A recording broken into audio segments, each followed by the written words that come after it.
All right, it's Thursday. It's packed, and I mean that in the strongest sense of the word. We've got like guests all over the place. We've got the Open Cup draw happening simultaneously. So after our leadoff hitter, we're going to kind of get into Open Cup, and we'll look at that a little bit and see what's going on. All right, so here's the rundown. We're working backward.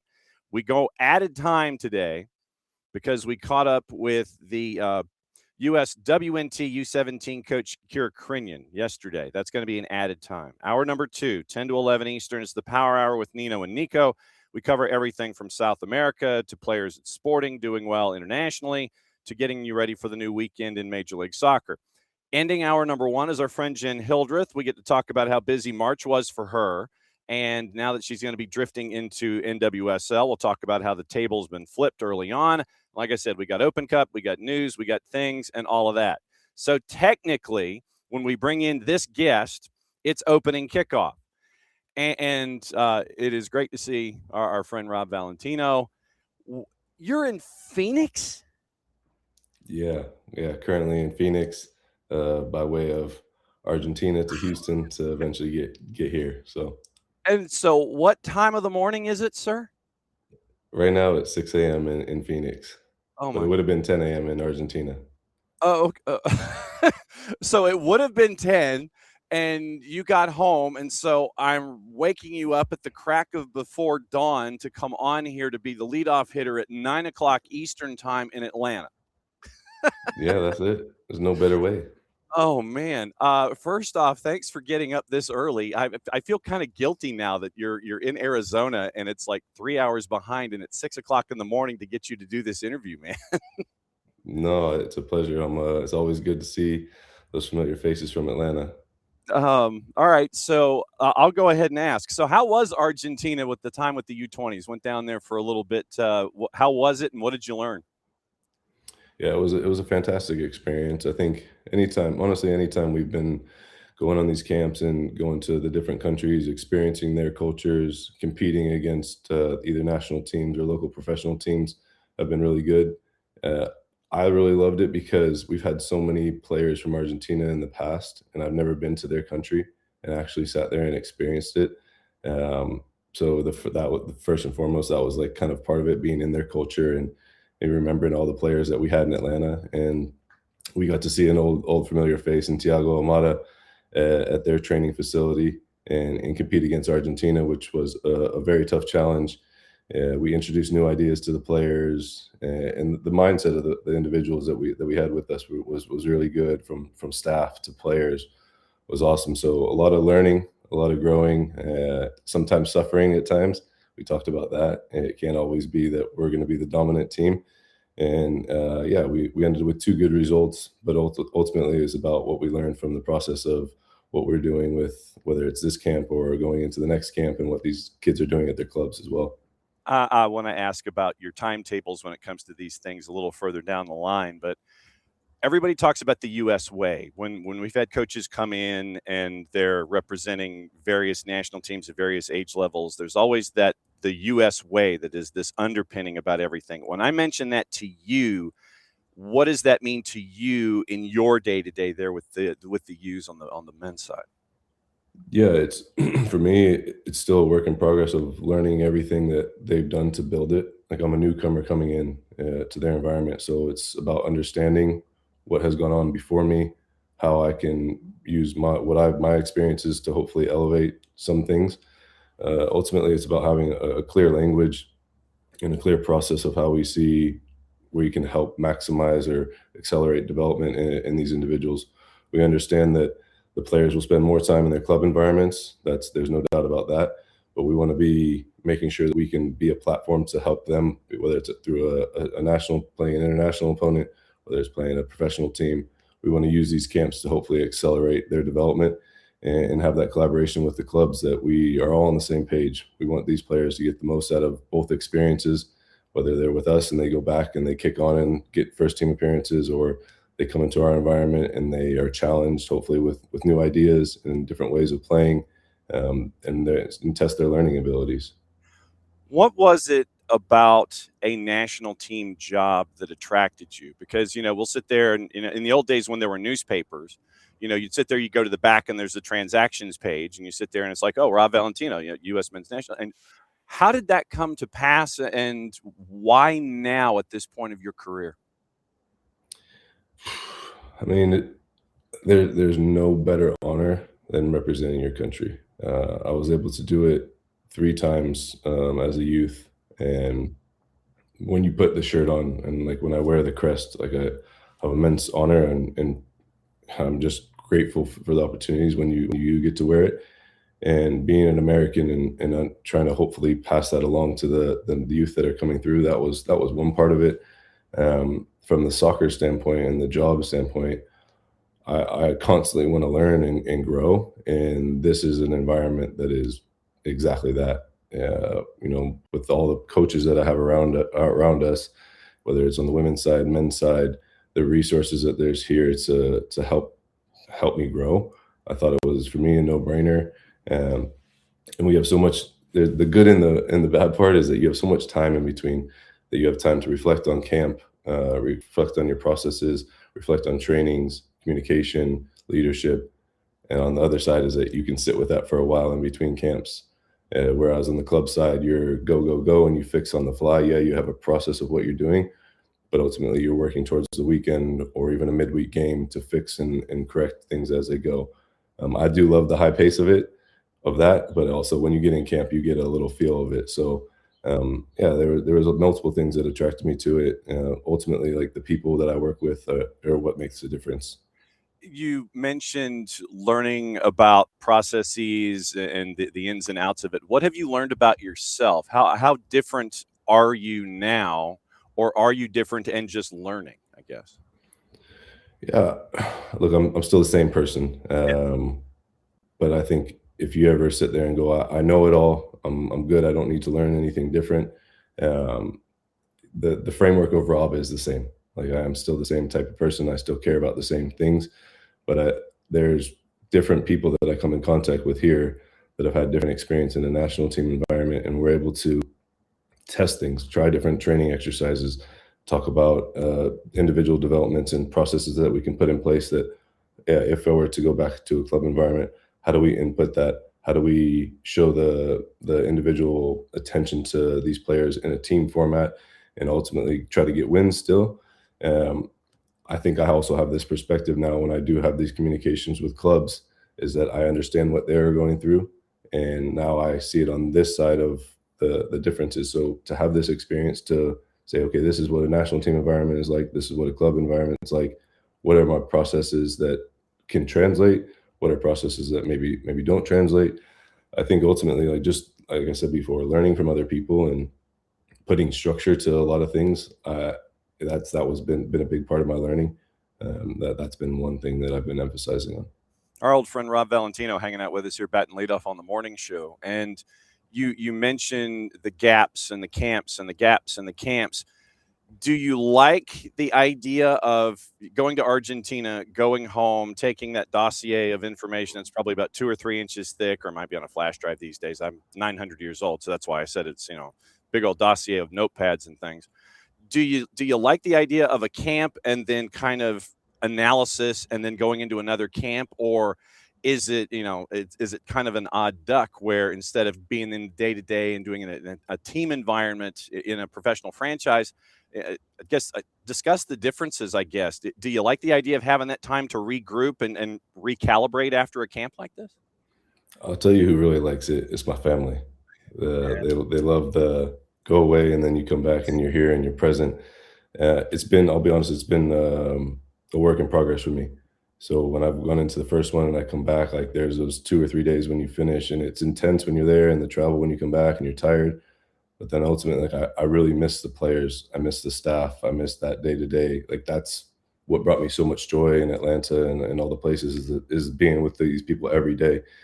Um, but on the other flip side, like I said, you have time now to reflect and think, okay, what went well? What could we improve on? Evaluate individuals, talk about how we can be better as a staff. So I'm finding my way. I'm finding my groove and how it all works, and keeping myself busy and in between of having that reflection post camp, then moving forward throughout those in between periods of what's next camp going to look like, but also in between, whether it's different projects or different development pieces for myself and other staff members.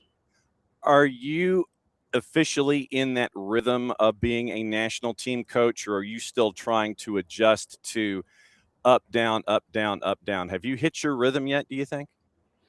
A little bit. I think I found a little bit of consistency of what that looks like. I keep telling people, they're like, "Oh, what's the differences, or what do you miss?" And I said, "Look, I miss the day to day for sure. I don't miss being as tired as all these other coaches are, because I know what it's like. Like, you wake up, you play a game, you wake up the next morning, and you don't get another day off, or you get maybe an afternoon off. I don't miss that part, but I have found some rhythm and some normalcy to it, and yeah, it's great. I mean, that's, like I said before, like the honor of representing our country. Nothing better than that.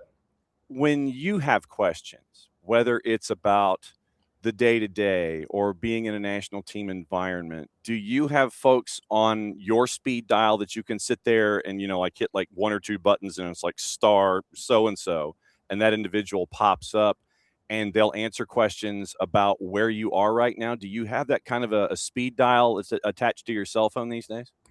Yeah, I mean, my boss, Barry Powell's our head of development. He's been like a massive mentor to me, fantastic person, somebody that I can really lean on, and he's been somebody that for sure I go to. All the other youth national team coaches, we lean on each other, so they're for sure people that I try to have those conversations with. Outside of that, I wouldn't say I've been in contact with them a lot, but when I do have conversations with, like Mike Ivaris, for instance, at San Diego, he's been in my shoes. We were old college teammates. He's given me some advice. Marko Mitrovic, that's now in New England.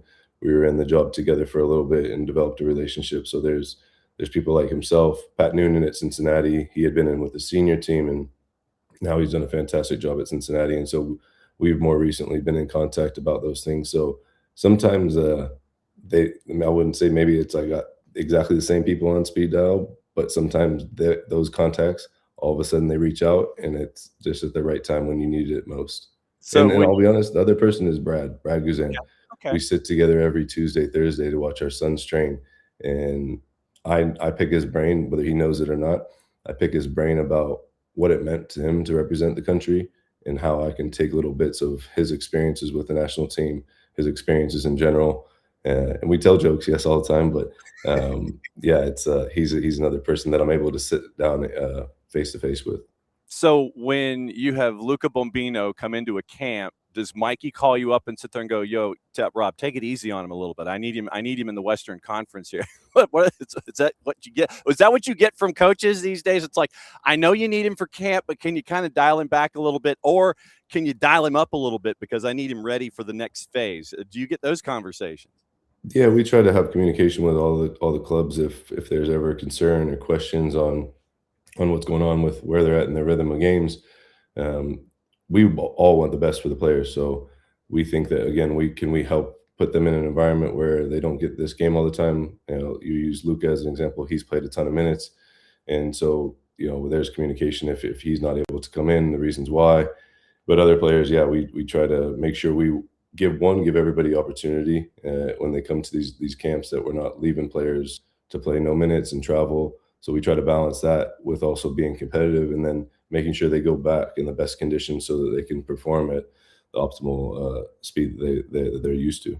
One of the really cool things that I noticed when the roster was announced and you were heading down to Argentina was just the variety of locations that you were pulling athletes from. Because you're pulling from MLS, and I think it was nine different franchises that were repped, but you had Charleston Battery represented in USL Championship. You had UCLA being represented in the college game. I think it speaks to where the game is growing, and the fact that you have a camp where it's not just all Major League Soccer. You're getting folks who are playing overseas that are coming all the way back, that are tied to Serie A clubs and things like that. I just thought that was really interesting to see the development of where things are, especially with your roster that you just had, to where it's not just one source anymore. It's coming from a bunch of different places and a bunch of different divisions and levels here.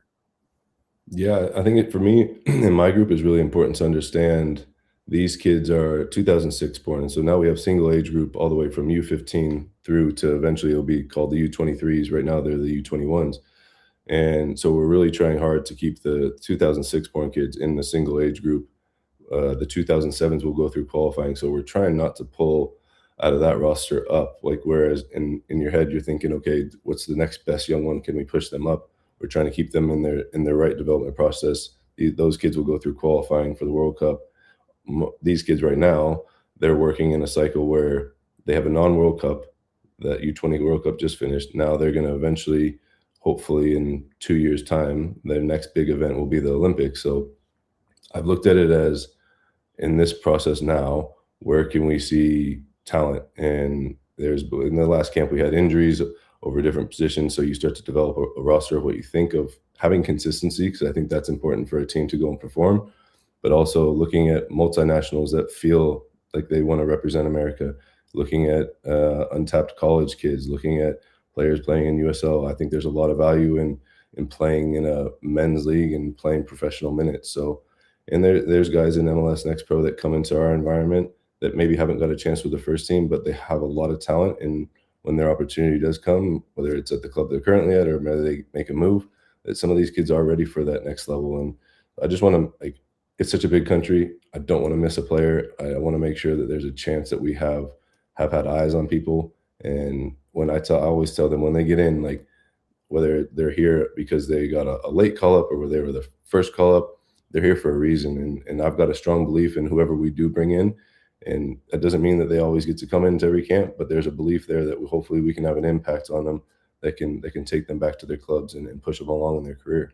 How much research are you doing when it comes to filling out rosters and keeping track of, 9,000 different players that you could have as a part of this? How much of this is research and maintaining information about the folks that you could bring in camps?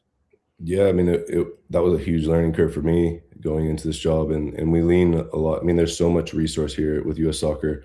We've got a massive talent ID department. There's managers in different regions, and they've got scouts from there that go and watch games. And then there's the lead on the talent ID, and so we have weekly calls. So as soon as I eventually, I would say, up to speed of the whole 2006 age group, which is, I would say, always evolving, and you're always finding somebody new. We have weekly calls where we have updates, whether it's post camp or whether it's just weekly throughout the time period in between camps, where if there's a new discovery or maybe there was a player that had dips in performances, now they've started to regain form. So I lean on those people a lot. Yeah, they're watching games constantly, and then when they come in our environment, I can then transmit that back to them, what they're like as a person, what their training habits are like, what they're like in the game, what were they like in the meal rooms. Like, we have a different touch point with that than maybe those guys do when they're watching games on video or out at the field. So it is, that was the thing I was probably most interested in, is our country's huge. We've got multinationals, kids that are playing in Europe, South America, wherever they're playing, and how do we find them all? Sure, we'll miss. But I was going to say it's not going to be from lack of trying. So in the in-between time, I try to watch as many of the kids as I can. Ones I'm familiar with to see if they're continually performing, and new ones to see where somebody else can get a new opportunity. How many streaming services do you have? How much huddle do you have to watch? Yeah, I mean, we have one platform, Y-Scout, Huddle Y-Scout, that helps a lot with that. And if there's ever something we don't have, we have resources that we can reach out to the clubs to hopefully get video. But it's a one-stop shop right now.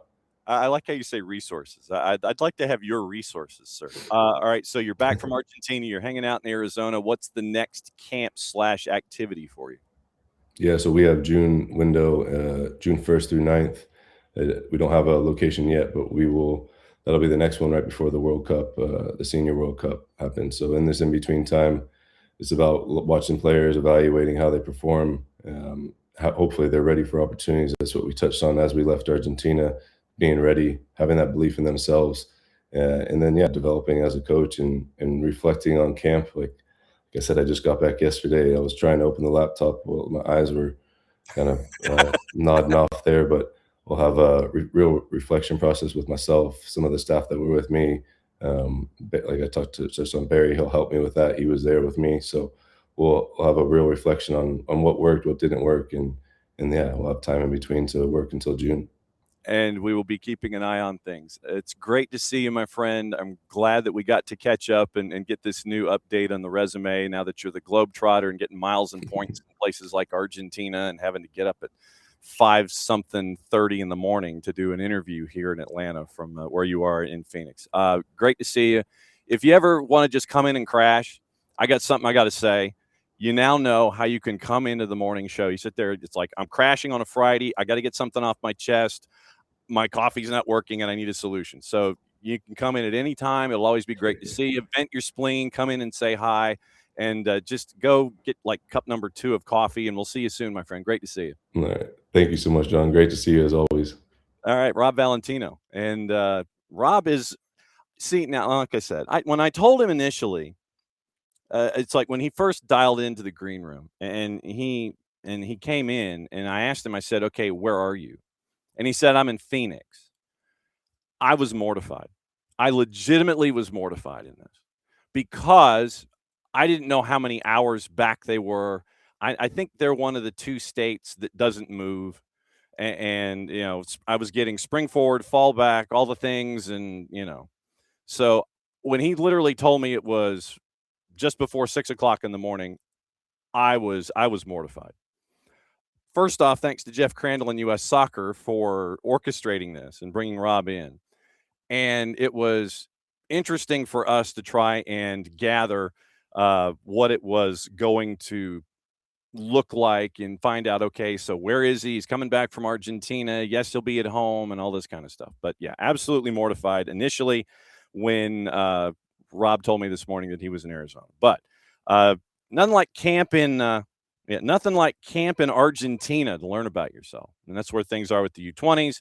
And it was, once again, great to catch up with him and find out just how that came to be, what it's like for him now in this new gig, all this kind of stuff. So that was fun. And like I told him, I said, you now know, because I haven't had my caffeine yet, how to drop in. You can come by and visit. It's all good. Come in and visit anytime. And so now that was very, very cool that we were able to catch up with Rob and find out about the new line on the resume. Okay. Right now, the U.S. Open Cup draw is happening. And we are in Group B. Group A has Orlando City and Naples, New England and Rhode Island FC. And that is where that group is. So, Group B, the Aegis group, has a hosting priority of DC, Richmond, One Knox, and Columbus Crew. And so this is what we're going to be doing here in something akin to real time. And we'll be keeping an eye on the draw in and of itself as we roll forward. So that's kind of what we're staring at this morning. Right now, you have the MLS teams that have been introduced into the round of 32. And so now we know what the groups are. The eastern half of the bracket, Atlanta is in Group D with Charlotte Independence, Charlotte FC, and Chattanooga FC. And so Atlanta in the opening round cannot host because of venue and venue availability. So Atlanta flipped their hosting ability or lack thereof with another franchise, and so Atlanta will be on the road. That much we do know. So you're looking at, like I said, Orlando City, FC Naples, so nothing like a good old rivalry there. And then New England and Rhode Island FC, nothing like Parky getting his old club. Nothing like Parky getting his old club. And so we're now in Group B with DC, Richmond, who had the win last night. Richmond knocked off Loudoun, and that was the one lower division club that knocked off an upper division club. And so, like I said, we're keeping an eye on this morning. Jenn Hildreth set to join us in about 20 minutes. And with Jenn, we'll talk NWSL, probably talk a little college hoops. Power Hour and hour number 2 with Nino and Niko, covering everything from South America to what's going on in Portugal. It's sporting, players doing well in the international window, like Luca Bacchio. We got to see him front and center, so Nino Torres knows about that. He'll be discussing that. Niko Moreno joining us at 10:30-ish. And then we'll go over Major League Soccer, get you ready to go into the weekend there. And like I said, we're going added time. We're going added time. That's we know this because we also have the interview with U17 women's head coach Ciara Crinion. That's going to be after Niko, after 11 o'clock. So, yeah, we're going long this morning. But, yeah, we got to catch up with Coach Crinion yesterday. And so that's where we're kind of locked out right now.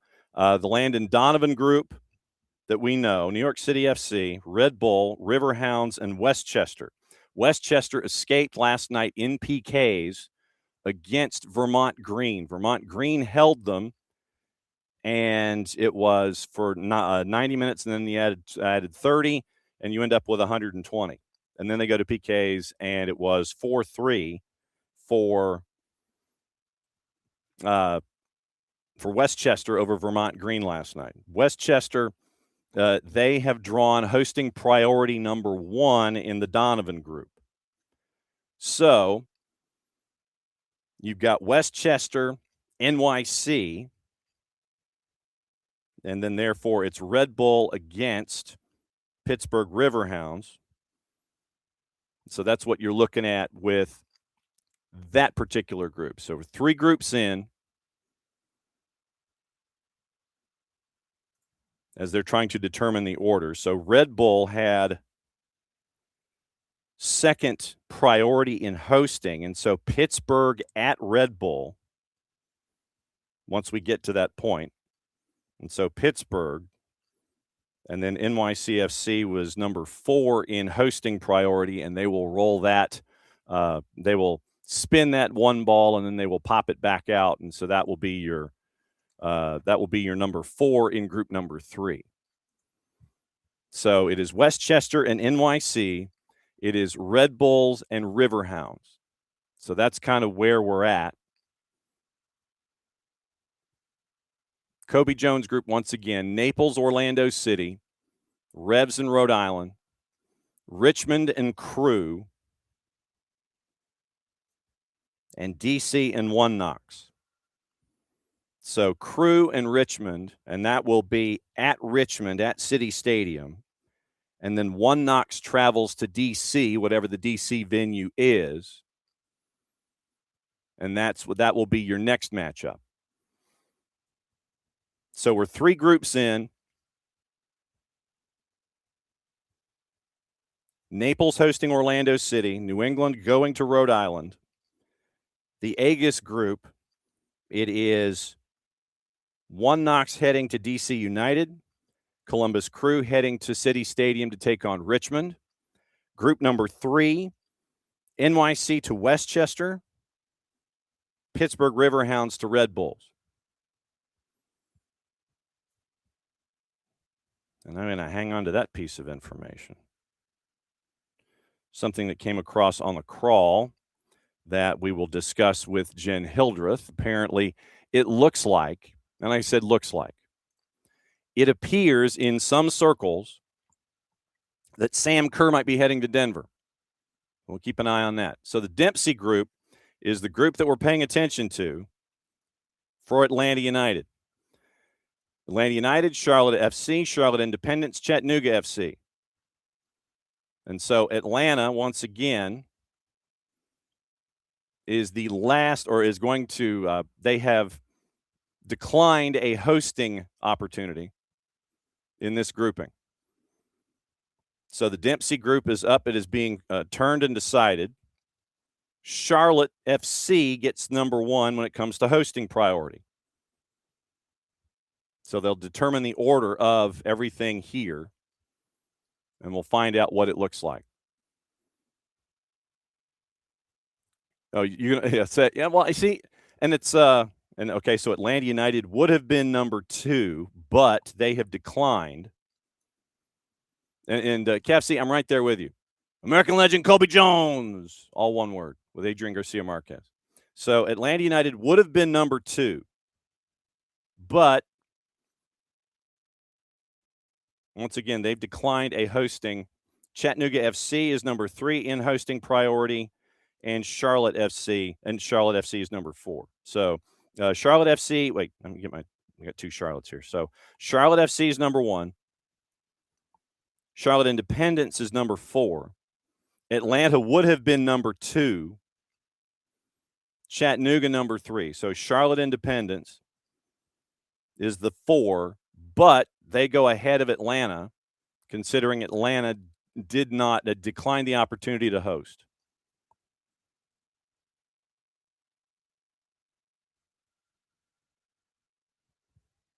So it is Atlanta,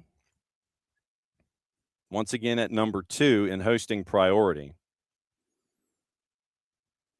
And you can't play, once again, you can't play an MLS side in your matchup if you're an MLS side.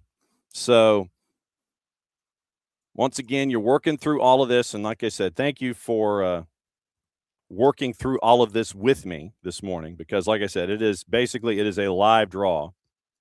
And so we're going through all the live draw all at the same time. So you've got Atlanta, Charlotte, Independence being number 4, Charlotte, and Atlanta and Chattanooga. And so it is going to be Atlanta traveling to Chattanooga and Charlotte Independence traveling to Charlotte FC. So that's what you're staring at in the East half, and this is when they go to commercial break and come back. So early returns, once again, it is Orlando City at FC Naples. That's great for the USL League One side. New England at Rhode Island FC. And then obviously the hosting priority is determined once again so you can figure out the next round. The Aegis group, 1 Knox at DC, Columbus Crew at Richmond. Donovan group,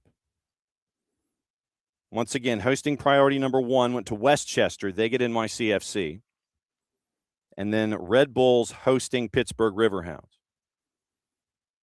That is the 3 groups. That's your first 3. And then the 4th group, the Dempsey group, which is the one that immediately impacts Atlanta.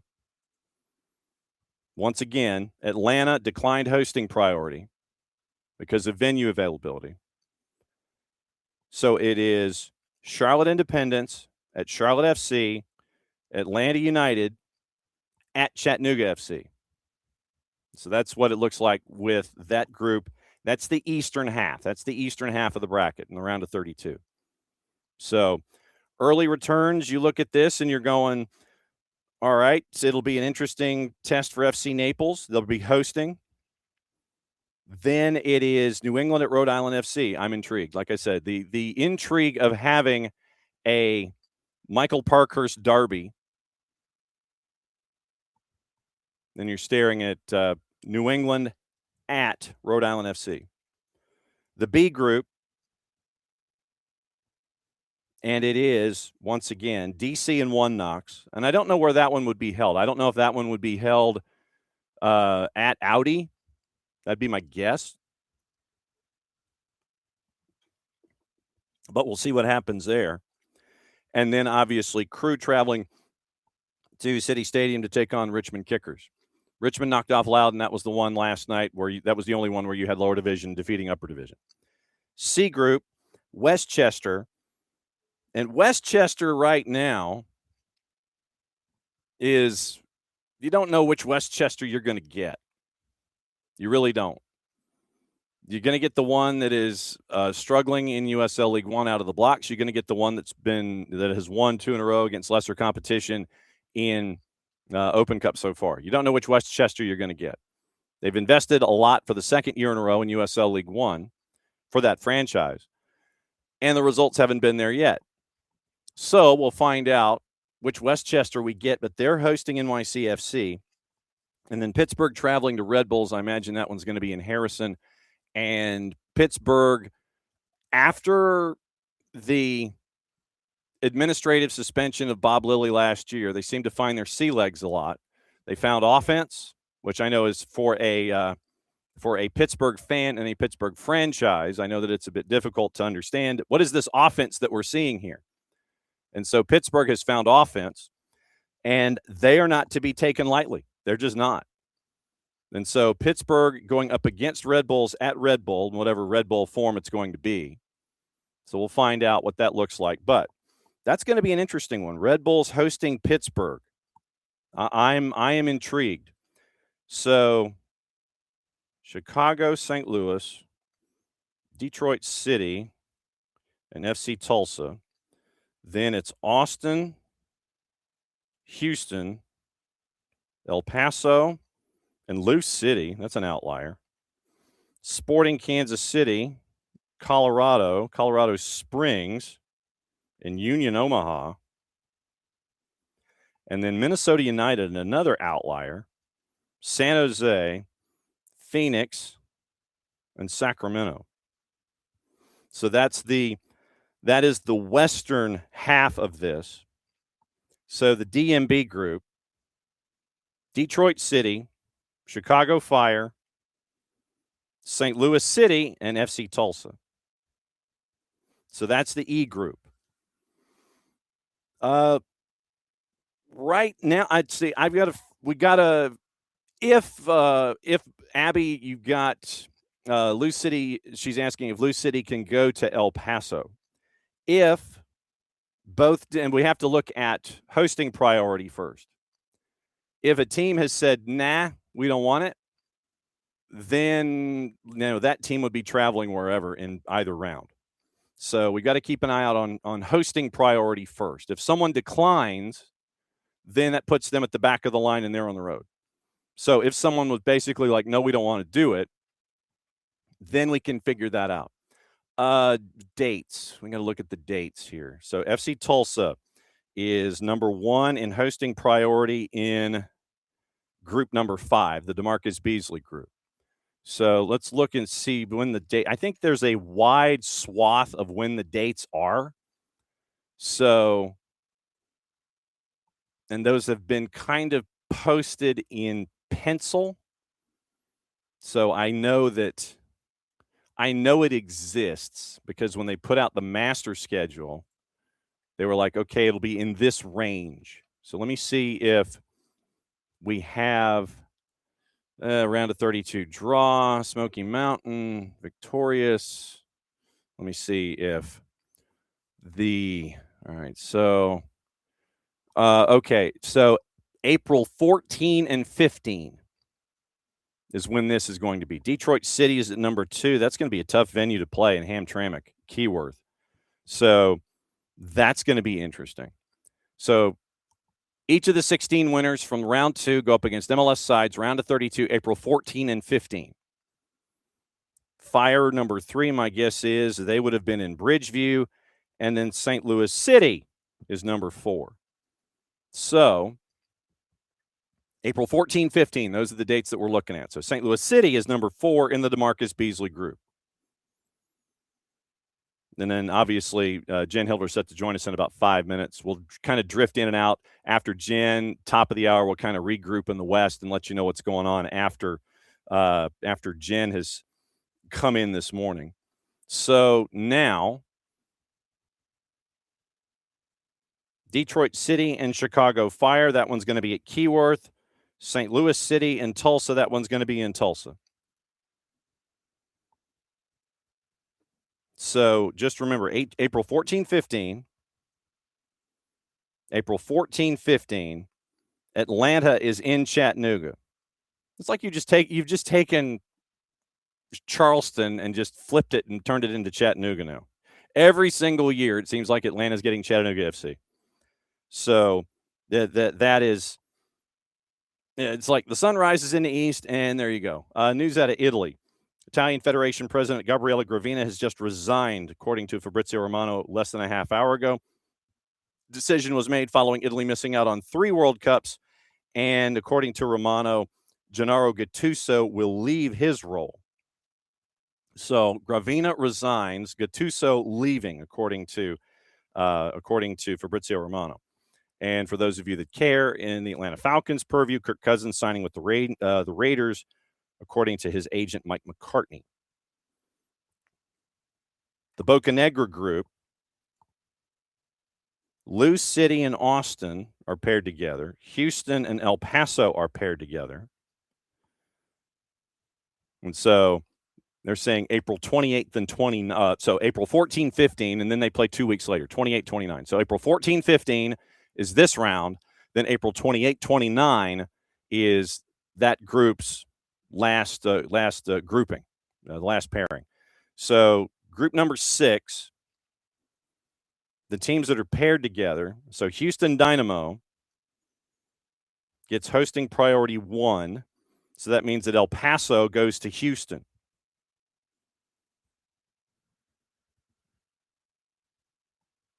Nothing like I need like game show music here.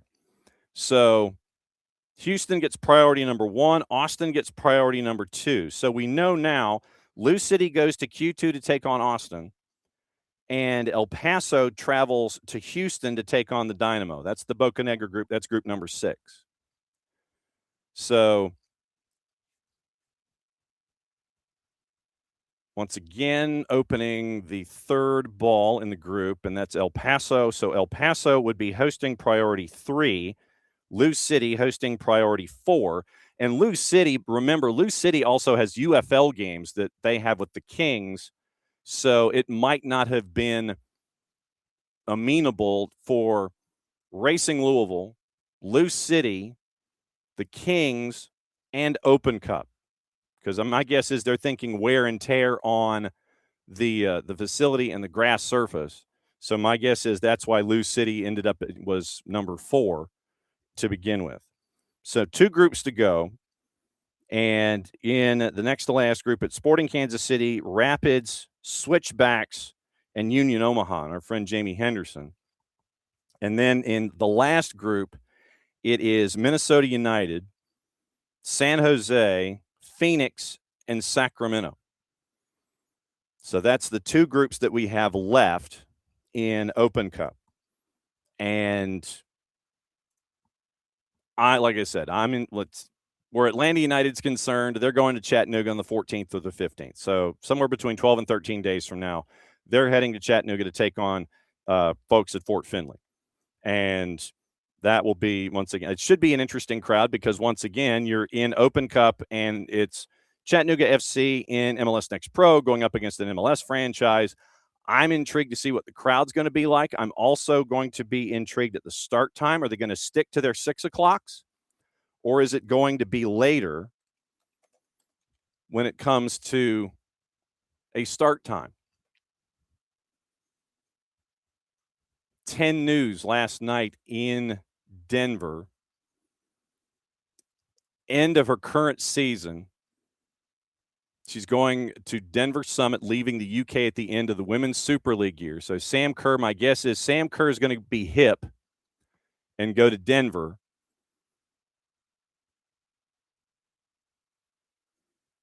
No, 10 News Australia. Okay, so 10 News Australia is the one that was saying it. So but then we also had the hair pull last night from Chelsea and Arsenal. Katie McCabe stopping Alyssa Thompson by yanking her hair. Should have been a red, wasn't. I mean, literally yanking the hair of Alyssa Thompson.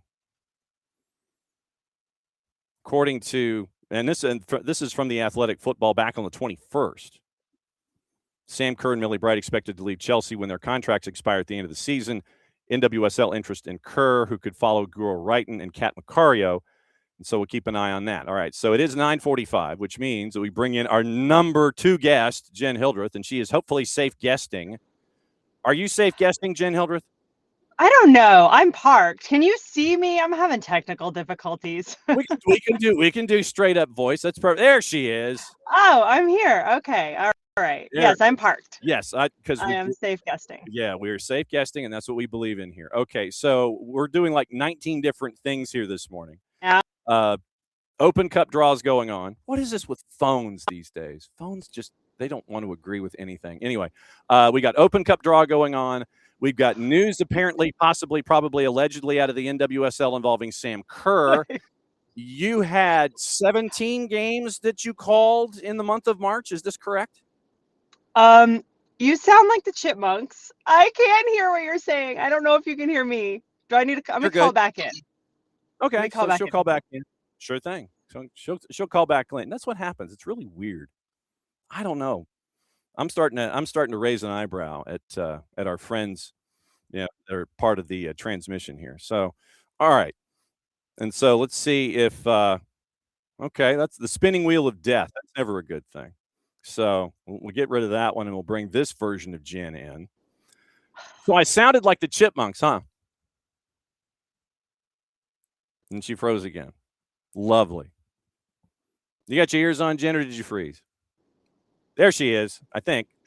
Yeah, I don't know what's happening. I'm so sorry. It keeps like going away, and now you're black, and I can't see anything.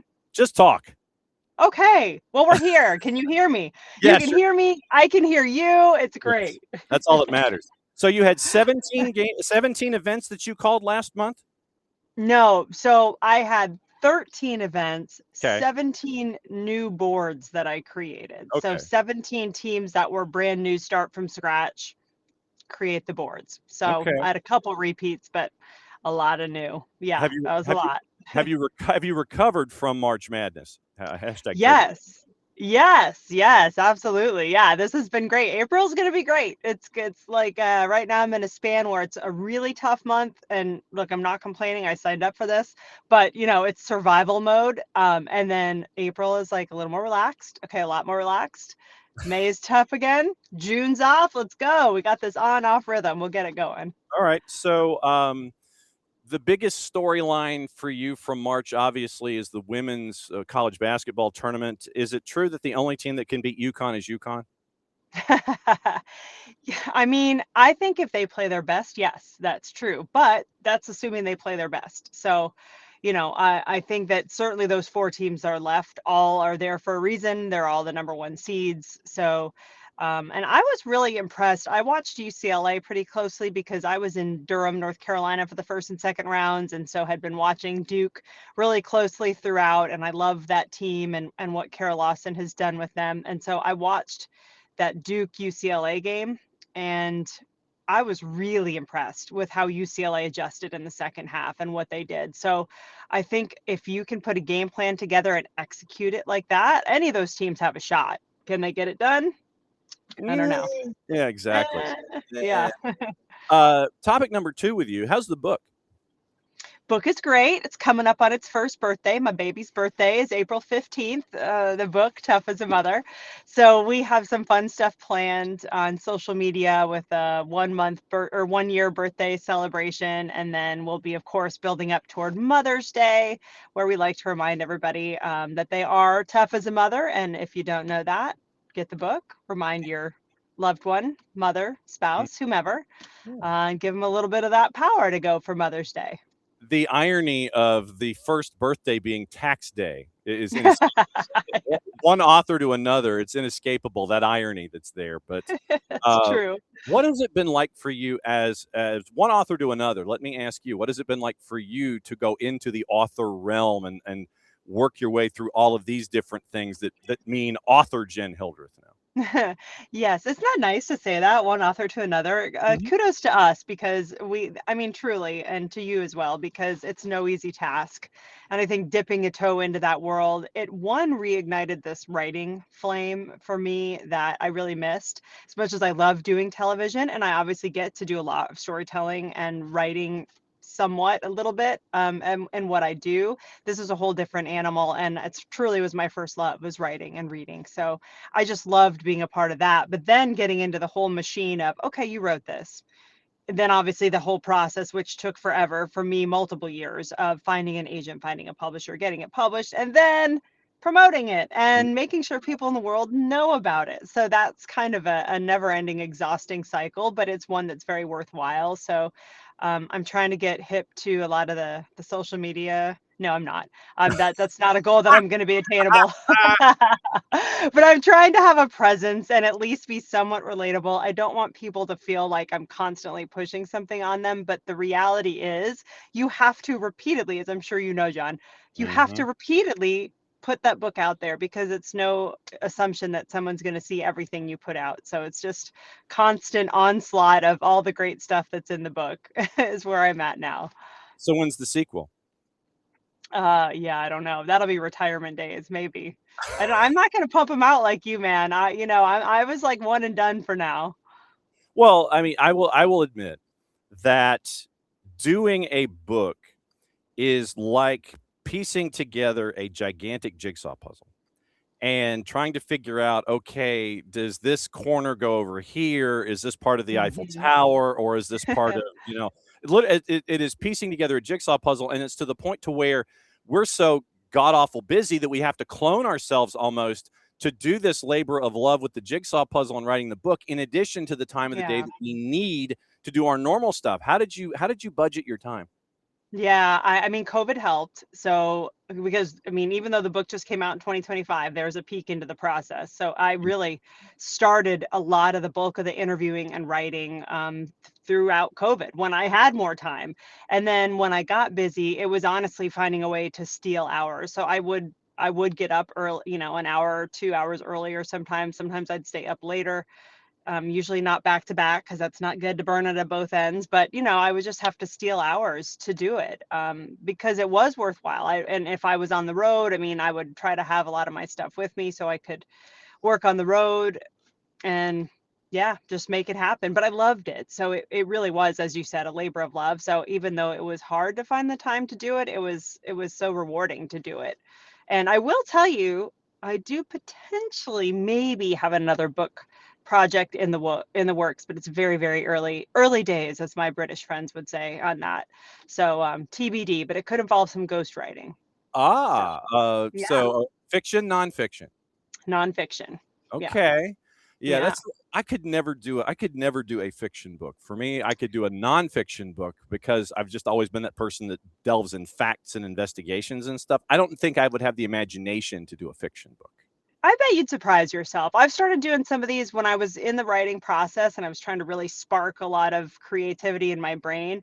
I was doing these writing exercises every day, and I may try to bring those back during these periods of time, like April and June, when I have a little more time, because I really enjoyed them. They just give you writing prompts and they force you to write creatively. It's just 5 minutes every day just to get your brain thinking like that. So I bet you got it in you, John.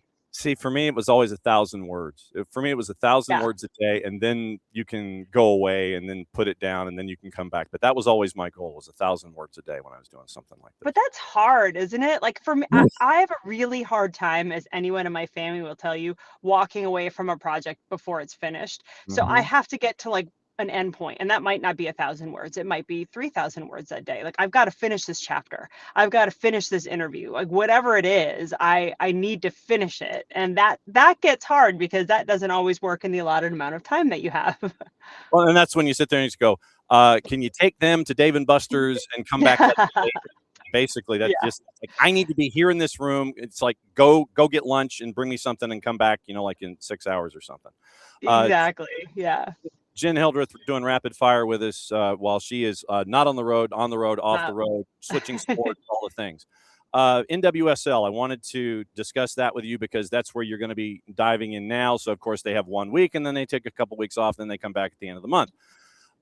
The table is flipped almost from what we're used to seeing. What are your early thoughts on seeing a lot of the big names either mid-table or lower, and a lot of the new folks or the folks that we haven't seen that have had problems in the past at the top of the table?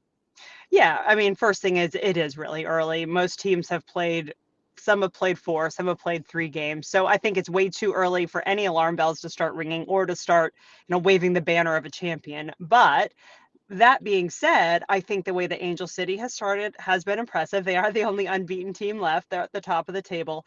That is a team that is built in every way for success off the field.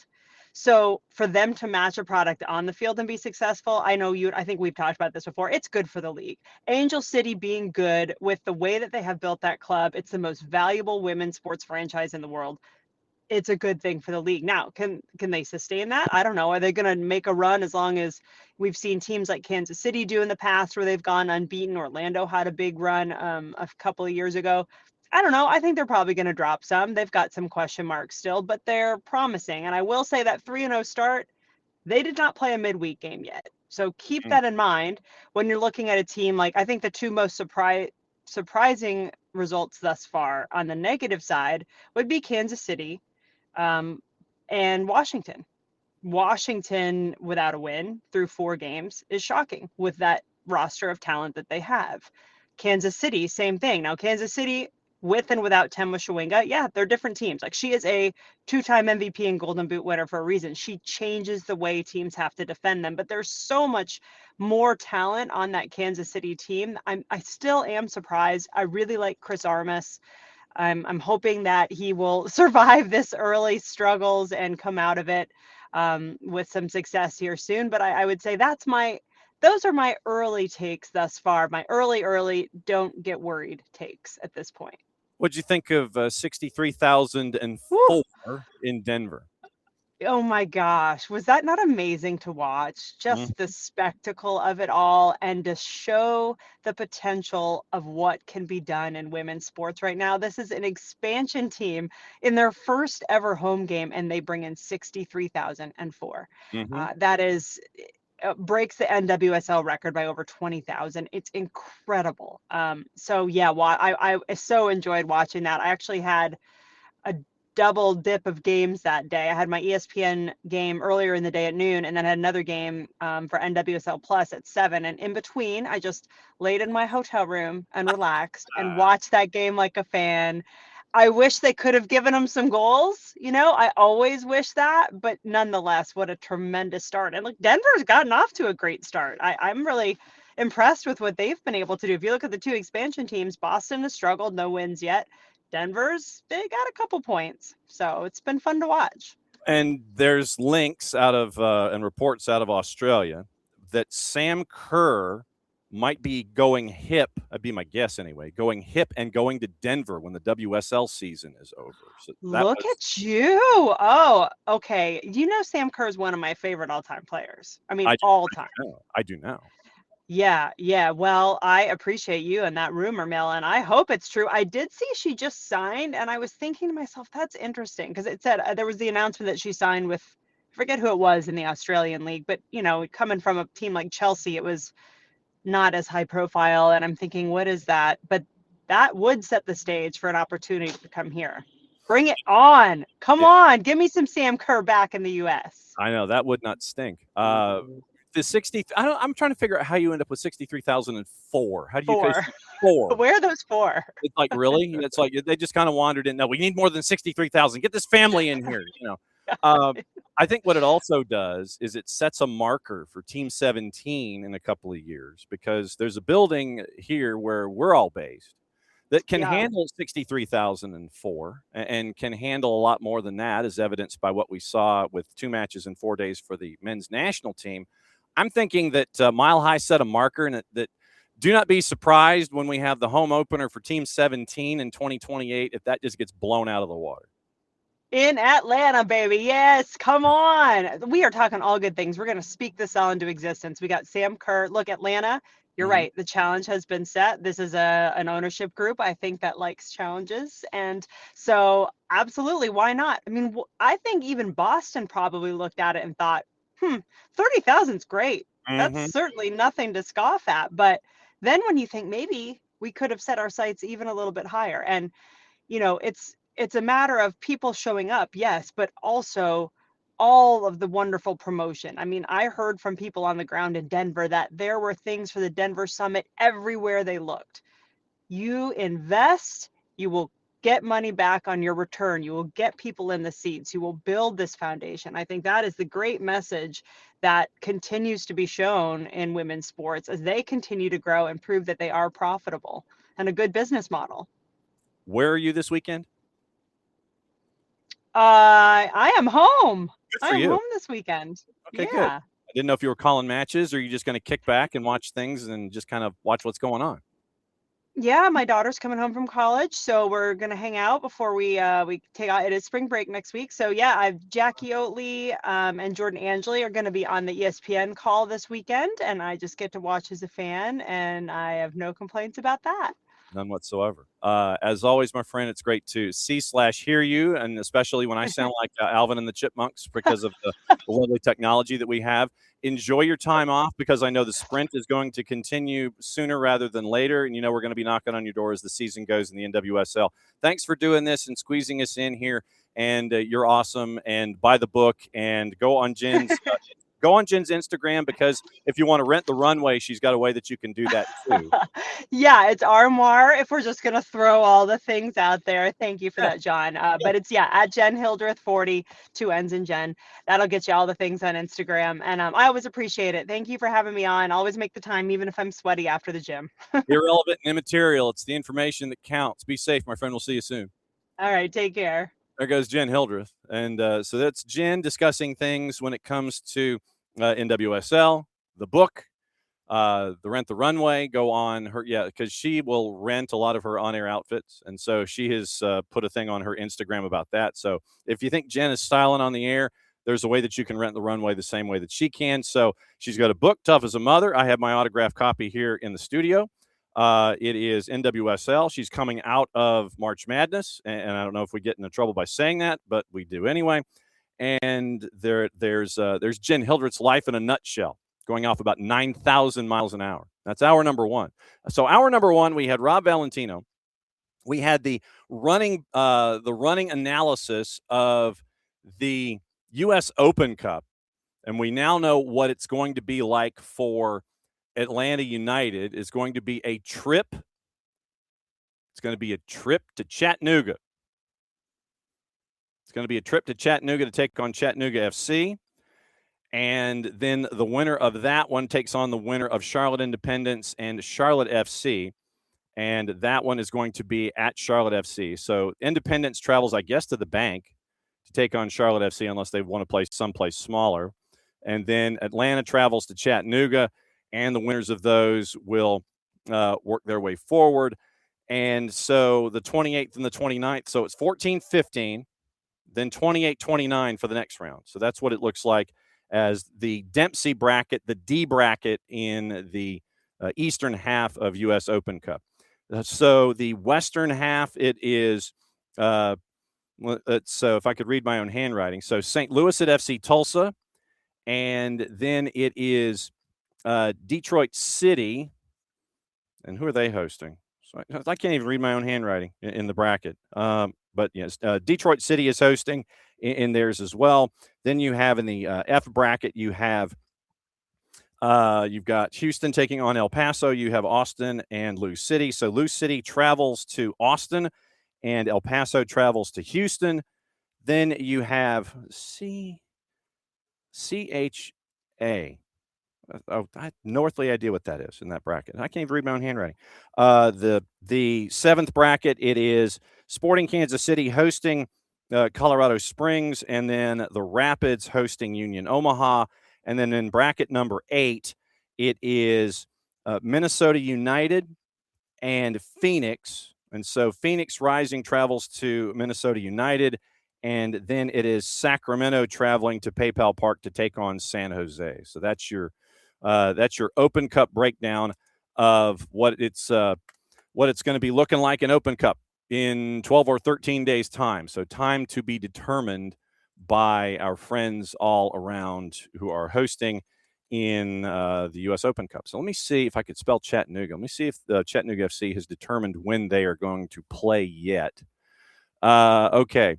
So they just know that it's happening.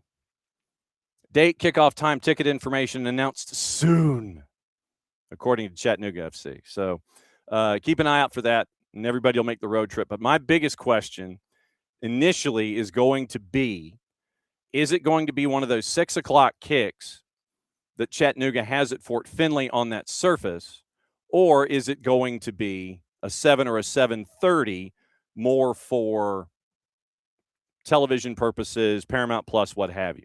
So that'll be the larger question there. So, Abby was asking about Louisville going to El Paso, and I think if you are top division, if you're MLS and MLS can't play MLS yet, and I think that's why you have the lower divisions taking on lower divisions. So, Orlando City, Naples, New England, Rhode Island, Columbus, Richmond, DC, Knoxville, NYC, Westchester, Red Bulls, and Pittsburgh. So those three don't have the same divisions playing one another. Same thing in Group D. Group E, you have Detroit City, and then you have FC Tulsa playing St. Louis. So that's different divisions. And then you have the Detroit City matchup that's there.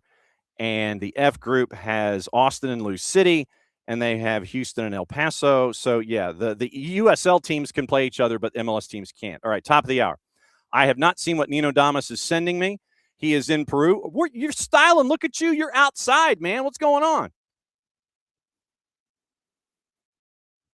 Oh, slow service. Unbelievable. Hello, people. We're here in Lima, Peru. Gorgeous, gorgeous day. Absolutely gorgeous. And don't worry, there's not going to be ambulances and construction workers and anything else because it's here. So we're cool here, man. All right. So we'll knock this out and get this done. So Nino Damas says, Classico preview, Universitario and Alianza Lima. Hit me. Brother, there's a chance there might not be people at the stadium, even when it's sold out. Okay, even when it's sold out. Why? Because the disciplinary committee hasn't ruled yet in the racism case that is pending on Universitario Deportes. So the decision has not been made yet. But knowing this disciplinary committee, they probably will drop the bomb later on tonight. Okay, later on tonight. Tomorrow is Good Friday. Probably people is on the beach and everything else. Oh yeah, everybody's at church and boom, drop the bomb. Oh, by the way, you're not allowed to access to your stadium, to Monumental Stadium, with 60,000 people already sold out. I won't be surprised, Johnny. I'll confirm this with you tomorrow. All right, but I won't be surprised if they rule against Universitario and the Clásico will be played. No fans on the stands. That's a big chance to happen. Right now, on the soccer aspect of the Clásico, Alianza Lima is the #1 team in the nation right now. They're leading the pack. They are rolling the table. They're rolling the tournament. They got a lot of offensive power. Universitario Deportes. Finally, we got to see Gasama playing, even though it's not an official game was friendly against Liga de Quito. He scored a goal, but I'm saying we because we. Yeah. Right, we Universitario Deportes. We're so anxious to see this guy. When we started signing back in January, he took a 3 weeks off because of the African Cup. I don't know why he was not playing in the African Cup, but he took 3 weeks off. He did not do the preseason with the team. Arrived, got injured. This is probably the first time we're gonna see him playing in the tournament.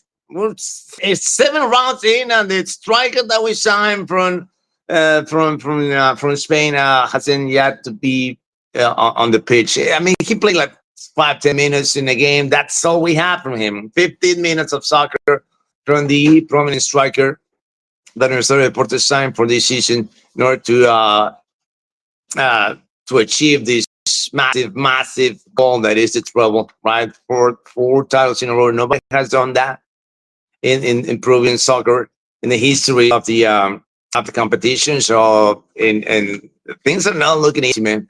They're not looking easy. Based on the how the tournament has been designed, I'm optimistic here, right? It doesn't mean you don't win the Apertura. It doesn't win. It doesn't matter. You can finish 4th place in Apertura, but if you win the Clausura, and you step up in the annual table in fourth place, you're in the playoffs. And once you're in the playoffs, anything could happen. So, of course, all the anxiety of the Universidad Fortes fans say, we want to win. We win the Apertura. We want to win the Clausura. Hey, chill, brother, chill. You have to win either tournament. You just get in there into the playoffs. And when we got to the playoffs, you know who wins in the playoffs. So. The big dogs traditionally. Since we're talking South America, I want to stick to that. I want to go to topic number 3, and then we'll do World Cup. Deportivo LSM promoted to the 3rd division in Uruguay. Break this one down for me. What's going on? All right, guys. I brought this up because many people are like, what are you talking about? Who's Deportivo LSM? Who cares about the 4th division in Uruguay? Oh, but there's a caveat here. Just to give you a hint, LSM, right? LSM. Okay. Lionel Messi and Lucho Suarez own this team. They own this team, all right? So they created this team. They founded last year in Uruguay 4th division, and in the first year they won the promotion to the 3rd division. Okay, this is a long time project. The two friends got it going, and they decide. I mean, they designed this. They have, of course, they have the reasons. Of course, they might have a couple of bucks to spare in order to bring the best of the best facilities, right? The best coach, the best the technical director, the best of the best, basically, in Uruguay. But their mission is we wanted to develop elite players. That's their mission. All right, we want to develop elite players out of this Deportivo LSM, and looks like it's working because in the first year of after the team was founded, they won the title in the 4th division, in the 3rd division, and I don't know, Johnny. I would say that in less than a decade, this is my projection, right? In less than a decade, I totally see Deportivo LSM winning the championship in Uruguay in less than 10 years. Wow. Why I'm going that delusional with this projection, with my Nino Damo's prediction? Because I've seen this happen in Ecuador. Okay, I've seen this happen in Ecuador when Independiente del Valle. When they purchased Independiente del Valle back in 2011, 2010, it was a small team, still being a small team, but now I got a few drops in the cabinet. But they decided to create an identity. They decided to create a system that developed elite players. This is why they have the Valley of Dreams. That's what they call it in Ecuador. And they developed this, and they got all the Moses Caicedos of the world, the Will Patches of the world.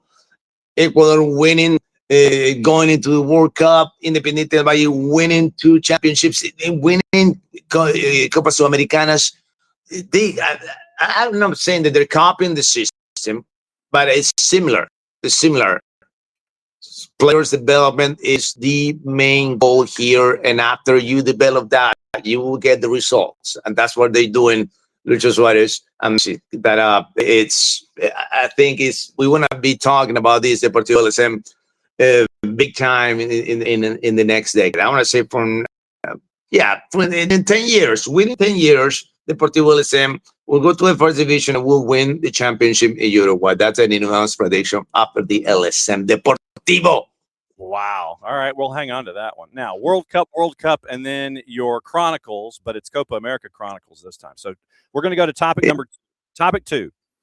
The Italian curse, no World Cup for the 3rd time in a row, and we had some breaking news with that in hour number 1, where, let me find it really quickly, and it was that the head of the federation was resigning, and it looked like that the coach was going to follow. So that was, so we had that happening this morning. But yeah, our Nicolifi, the Paisan that he is, he was, look, you don't need to be in a room with him when Italy's playing. And when Italy was going up against Bosnia and Herzegovina, it was madness. 13,000 seat venue, 9,000 only allowed in, only a handful of Italians allowed in. But 3rd time in a row, Jason wrote about it this morning, actually, that the problem is systemic with Italy. that they're staying away, God knows why, from developing youth and having them play in Serie A. And because of that lack of forethought about, hey, you know, maybe we should get our kids reps in the home country, they're losing out on an opportunity for the third time in a row. That's their curse right there. And this is what we don't understand here in Peru, right? Because right now we got seven international players can be on the pitch. The Liga Uno, 7. Okay, this is what happens in Mexico. They allowed 7 international players, and they're not developing players. We're not developing players, and it looks like it's a recipe for a catastrophe. That's exactly what happens in Serie A. And we even though when the actual tournament is going back, I'm not completely going back to the old school era when they were ruling, when Serie A was ruling the soccer world back in the 90s, 80s and 90s. Kind of a little bit got different coaches, but if you don't let the kids play, don't they let the kids develop? I don't know when Italy is going to go back to World Cup. I don't know when it's that going to happen. I don't know. I really don't know. I was just going over. I'm studying this World Cup history because I'm actually in a show, right? In a show, this is a show that I got to talk about all these things. I was going over the Italian squads, 1990, 94, 98, 2002, and going off club by club, every single player in the Italian squad was playing in Serie A. Mm-hmm. They were not playing away. They were not playing in Norwich City. No. They were all playing in Serie A. They all came from Serie A, and that's what made Italy strong, because the league was so strong. Now the league is not that strong. You're getting players from all over the place. But back in the day, the 3 international slots, that actually worked. That actually worked a lot, so well for Serie A. And when AC Milan, the almighty AC Milan won, it was with Gullit, Van Basten, and Rijkaard. But that was it. Then you got Ancelotti, you got Maldini, you got Baresi, you got all the players, Donadoni, and all those teams, all those players were the bricks for the Italian national team. Now we don't have that, and we don't have. And not only that, John. I mean, when there's this video footage, you gotta take a look at it. I think it was not the what was that? The missive for Italy for Russia 2018. Mm-hmm. They were drawing the game, the playoff game. I forgot who was the rival, and the coach Maldini said, "Hey, De Rossi, you gotta get in." And De Rossi looked at him like, "But we need to win. I'm a center mid. What do you want me in for? Get Ciro Immobile. He's sitting in here, man. We need goals. What are you talking about? If I enter the pitch, we're not gonna win." And he's like, "No, but I told you, you gotta get in. You're leaving the striker out, brother. What are you talking about?" And you see all this video. It's just glorious, man. And De Rossi entered, and you know the rest of the story. They did not qualify for 2018, not for 2022, not for 2026. Probably, I don't know what's going to happen in 2030, because there's going to be like 150 teams playing in that cup. So I don't know what's going to happen with the tournament, man. Oh, yeah. I think chaos is the word. But you also say that 2026 could be the Strikers World Cup. Yes, sir. Yes, sir. Absolutely. I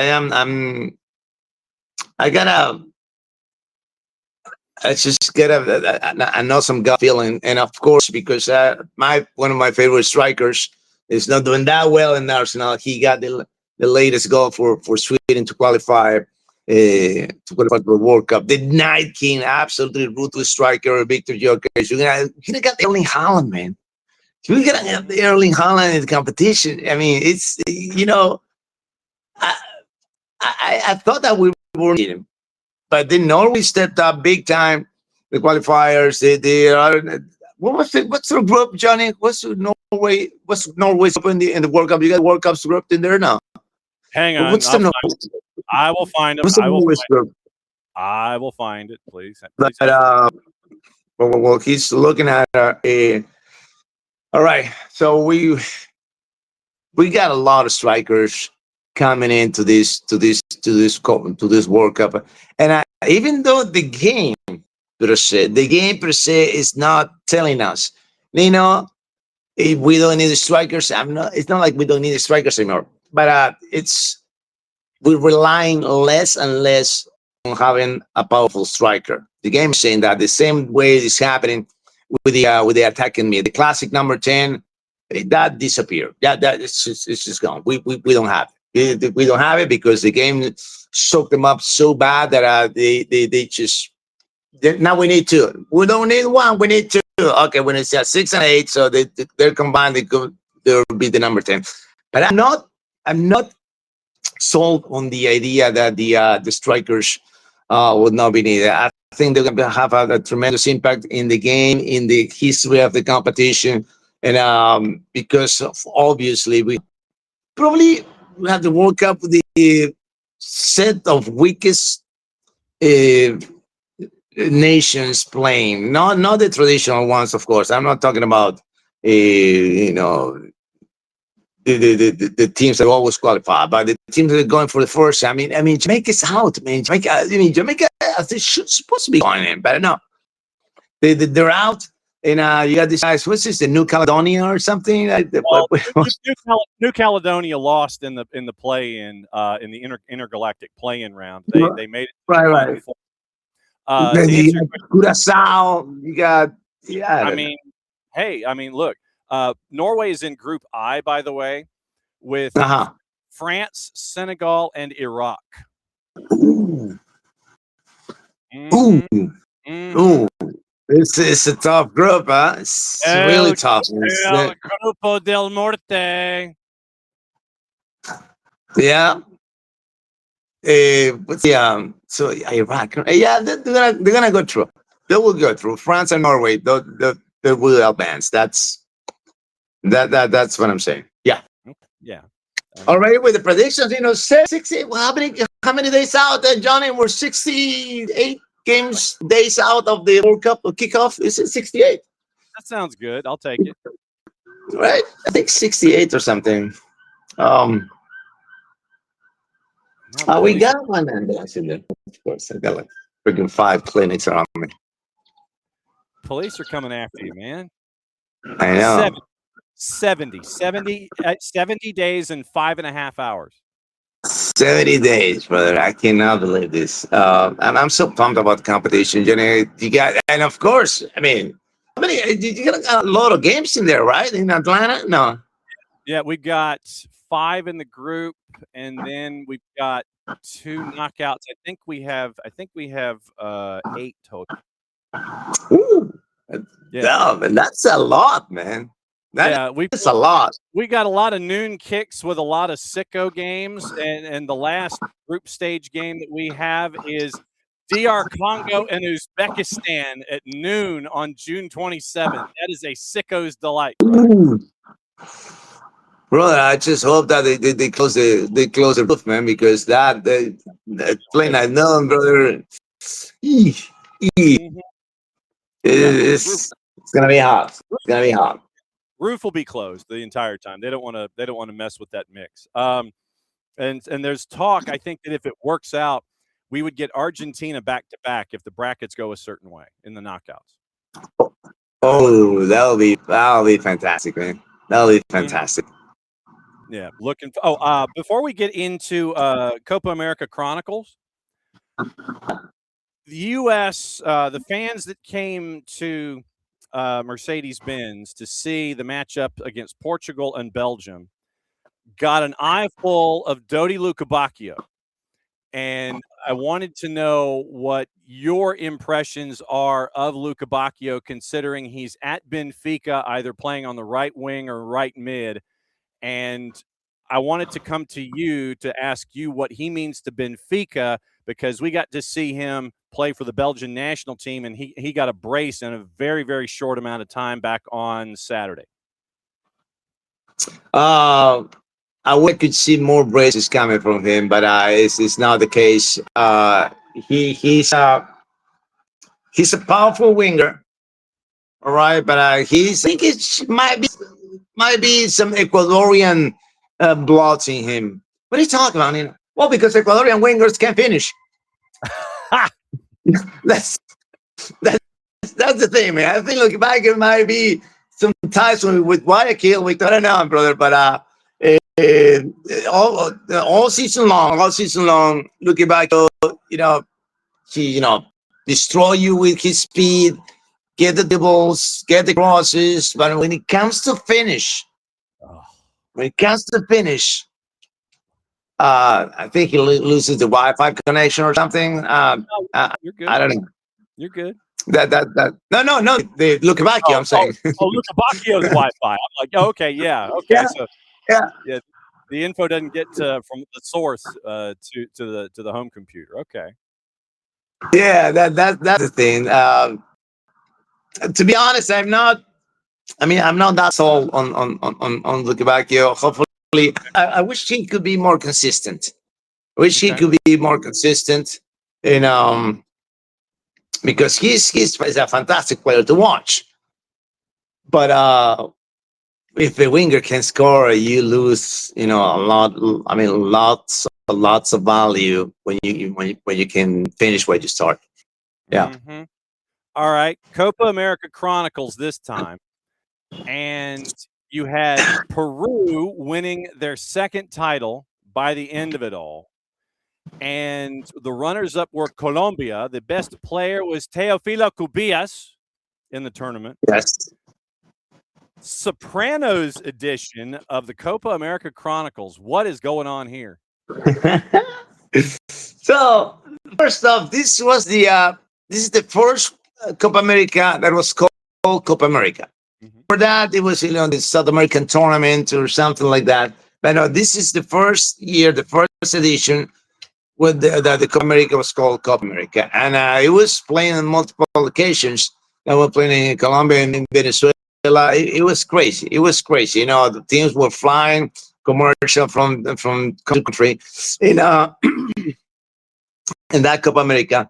We went into the finals. And won. But that's not the story here. I'm bringing up the Soprano story here, because in the tournament was so weird how it was designed. So when Peru and Brazil got into the semifinals, the same amount of wins, the same amount of draws, and the same amount of losses, the same goal scorer and everything. All right.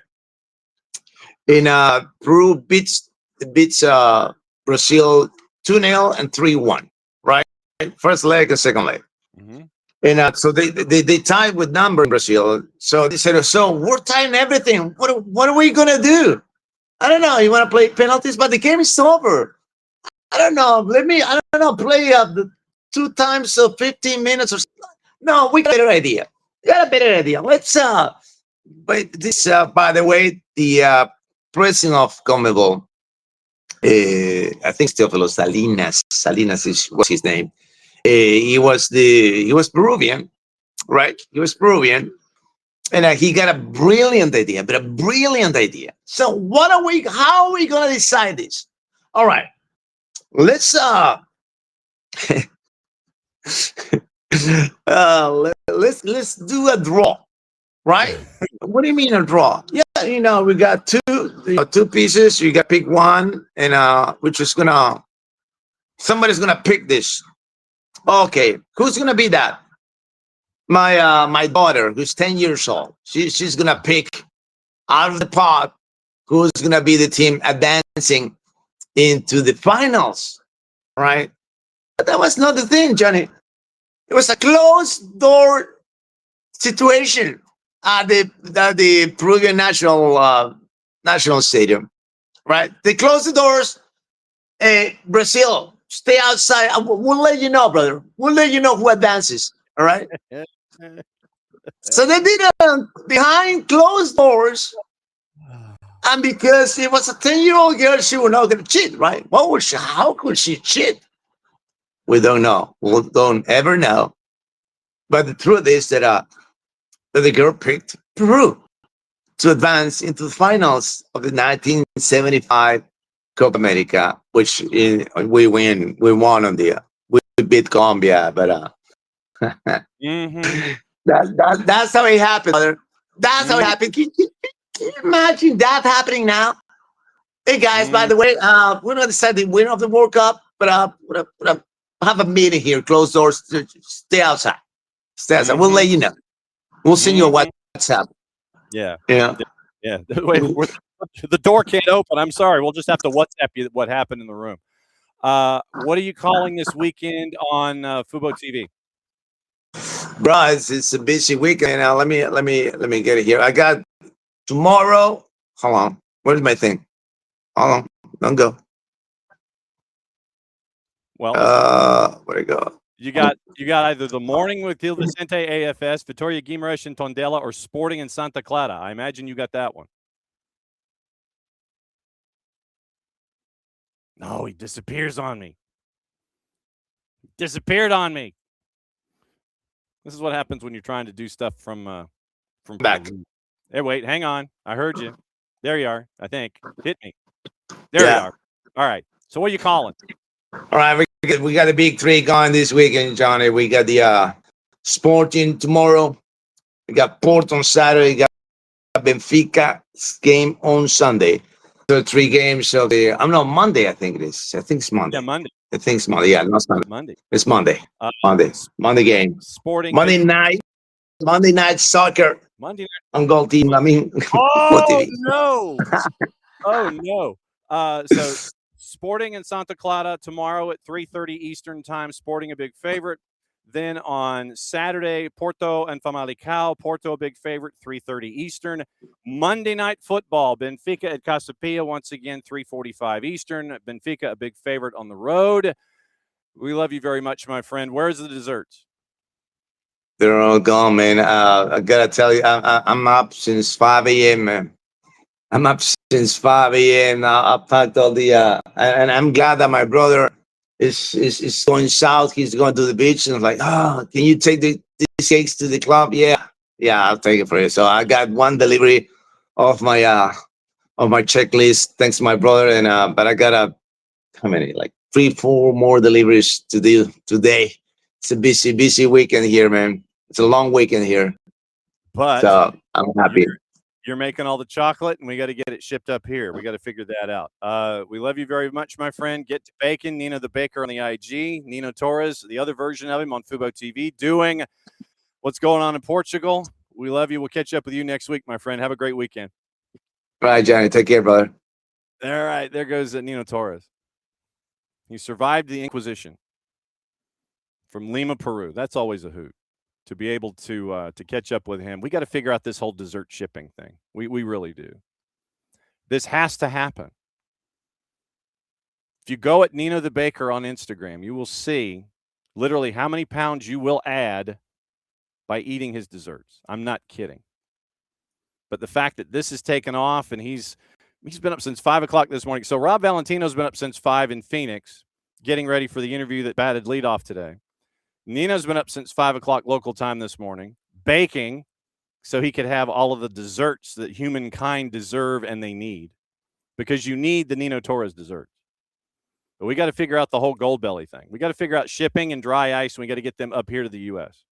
We have to figure that out. My guess is it's going to have to be dry ice, and the shipping cost is going to be astronomical. It's probably going to be like buying a plane ticket from Lima to Miami and then from Miami to Atlanta.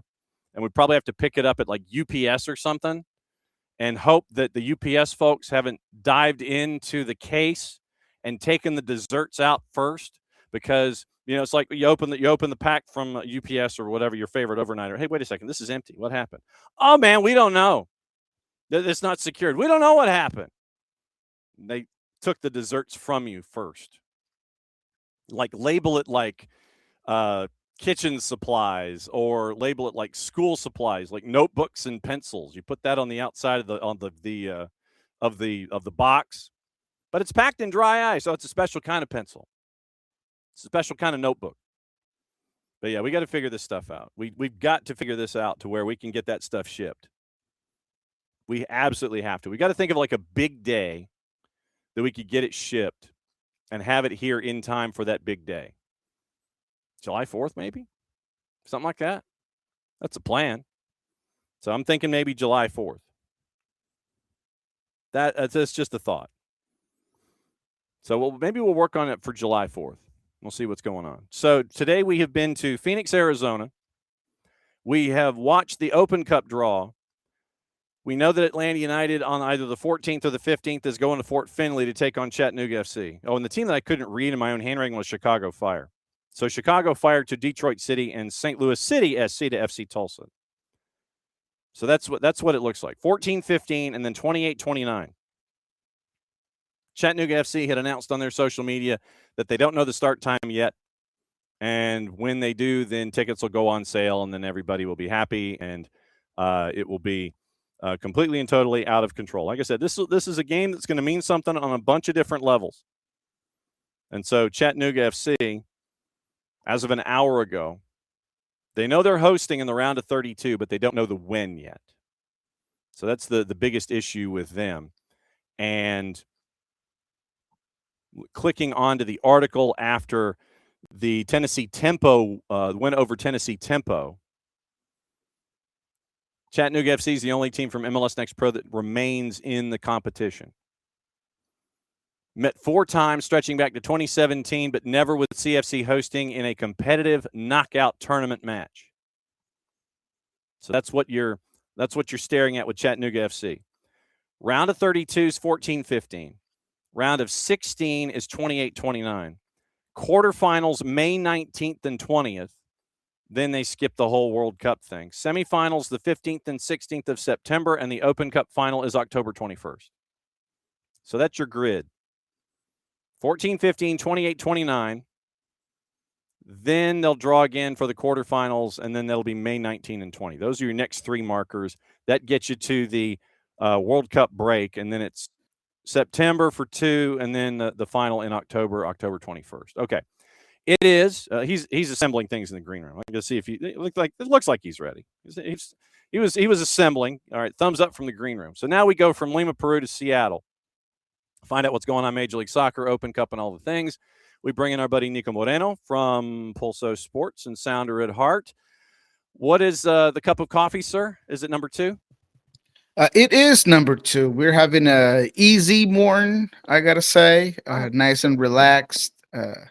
I did not go to the gym today, so I'm a little bit less amped, but equally happy to be on SDH as always, of course.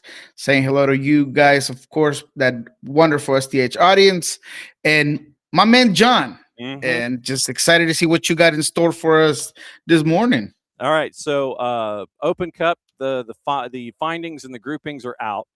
And we were kind of looking at that live as it was happening, but not doing play-by-play because we might have gotten in trouble for something like that. But because the teams out west, it is, as I work my way, you've got basically 3/4 of one grouping is in Texas.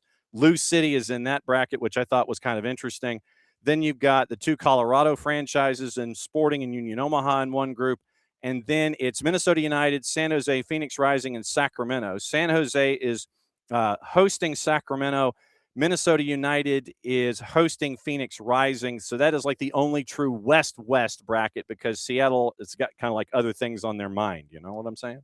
So some interesting matchups in Open Cup, but at least the brackets are out, and some intriguing stuff that's going on. FC Naples gets to host the Purple Team, and Atlanta United, because they had to turn down a venue, they go to a rival, or at least a regional rival. At least the region rival thinks so. So Open Cup, we now have the round of 32. Interesting pickups and brackets in one place, like Lou City having to go to the Texas bracket, and they're traveling to Austin. I thought that's going to be a fun one when we get to the 14th and the 15th. Yeah, I believe not a lot of Washington teams there, right? Velocity, I think, ended up not making it. Yep. They're out. So yeah, unfortunate. I've always been someone that liked the Open Cup. It did feel though as if MLS and a lot of other teams were starting to go another route. Obviously with MLS Next and everything that comes in between with people's not favorite but very lucrative Yes. Leagues Cup and all of that stuff. So it's unfortunate because this Open Cup feels like those real cups, like the FA Cup, like in Colombia. There are those tournaments that are always fun to watch when it comes to those smaller teams getting that opportunity to play the big boys. It'll be fun to see how it plays out. All right. One MLS Next Pro question before we get into MLS and look at the weekend and where things stand. Tacoma, in their first 5 matches, they're still looking for their first win under Paulo Nagamura and JP. What is the vibe? They've only scored twice in their first 5 matches. They've given up 8, which isn't bad. I mean, it's like 1.6 on your goals against, but not a whole lot of offense so far from Tacoma. And you're 12th out of 14 teams in the West, still looking for your first win. Any idea on early vibes? Is the level of patience still patient when it comes to Defiance right now and just letting them build under Paulo Nagamura? Yes, very much so. Obviously, as a new coach, as you mentioned, someone that's trying to get used to the system. But the Tacoma Defiance has always been a team that is more of a developing team than a winning team. And I know that is hard for some to fathom and understand. But that's kind of the way it works, right? So, especially in a year where, I mean, there might be 9 or 10 new players coming into this squad, right? I mean, this Tacoma Defiance team has been feeding the first team for a very long time. And those new players have to come in, have to understand the soccer module, have to create a chemistry, have to become competitive as a collective unit. And that doesn't happen overnight. And it certainly doesn't happen over 5 games. So last time I spoke to JP, and you could find that interview on Lobin Scorchers, it was all about getting the team to understand the culture, getting the team ready for the upcoming season. I've talked to very briefly to Paul Nagamura. I want to do something deeper with him, but he seems to be a guy that's in full control and understands that this sort of situation, this sort of thing takes time. There is some talent in that squad as well. I mean, there is a belief that this team is going to be able to perform at a high level at one point, but that's just not the objective or the main point, the point of emphasis, if you will, at the moment. So there is patience. They understand that there's a group there that has more to give potentially, but overall it's about developing talent at the Tacoma Defiance level. All right, now let's spin it to Major League Soccer and what's going on in Seattle in the Western Conference and working our way into the juice boxes. Obviously, not good news involving one of the Seattle players, Nikola Petkovic. We heard knee, we heard ligaments. What's the latest there? Yeah, that was unfortunate because although I was not as high in his play and potential, flourishing into a player that was going to be a starter for this team, he was without a doubt going to be a very good rotational and important contributor. Brian Smesser seemed to really like him. He was getting a lot of minutes. The fan base was really getting behind him. Ironically, he had just had a really good interview with the press, and he almost felt as if he had arrived. He was very comfortable. He seemed like he was in a good place. And during a training session, he ends up, I believe it was a non-contact injury, and his ACL goes out. So I feel for the kid. You could definitely tell that he was trying to prove himself. He knew that he came from a situation where there was a lot of promise and nothing really came about it. He didn't really fit. And so coming to Seattle in a place where the group seemed to have vibe with him a lot more, and there was a lot of trust from the coaching staff, it was just unfortunate to see him get this sort of injury and know that won't be back for the season.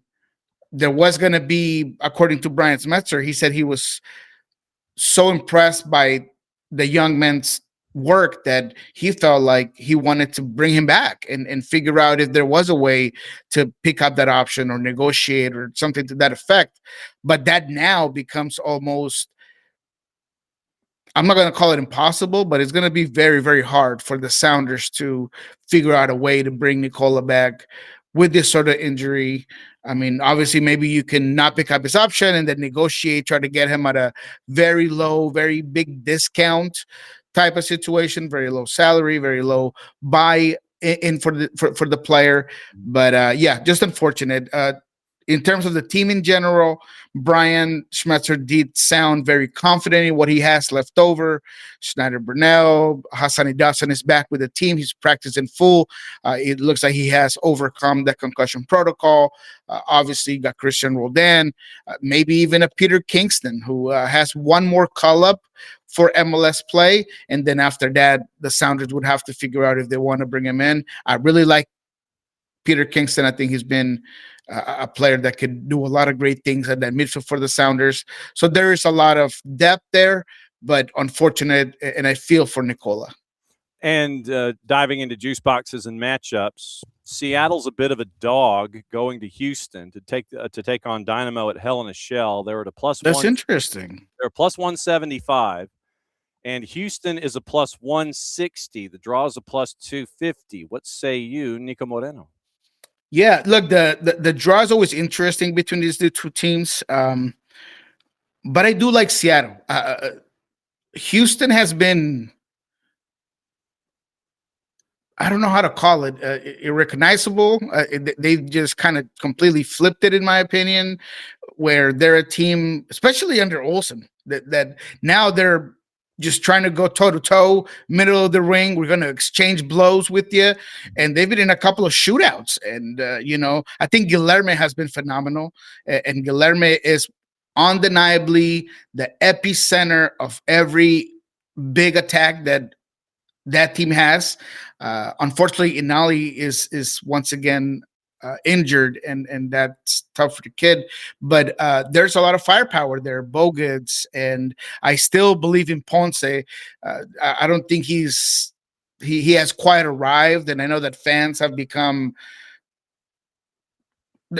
they're kind of done with it. They're done waiting for him to arrive.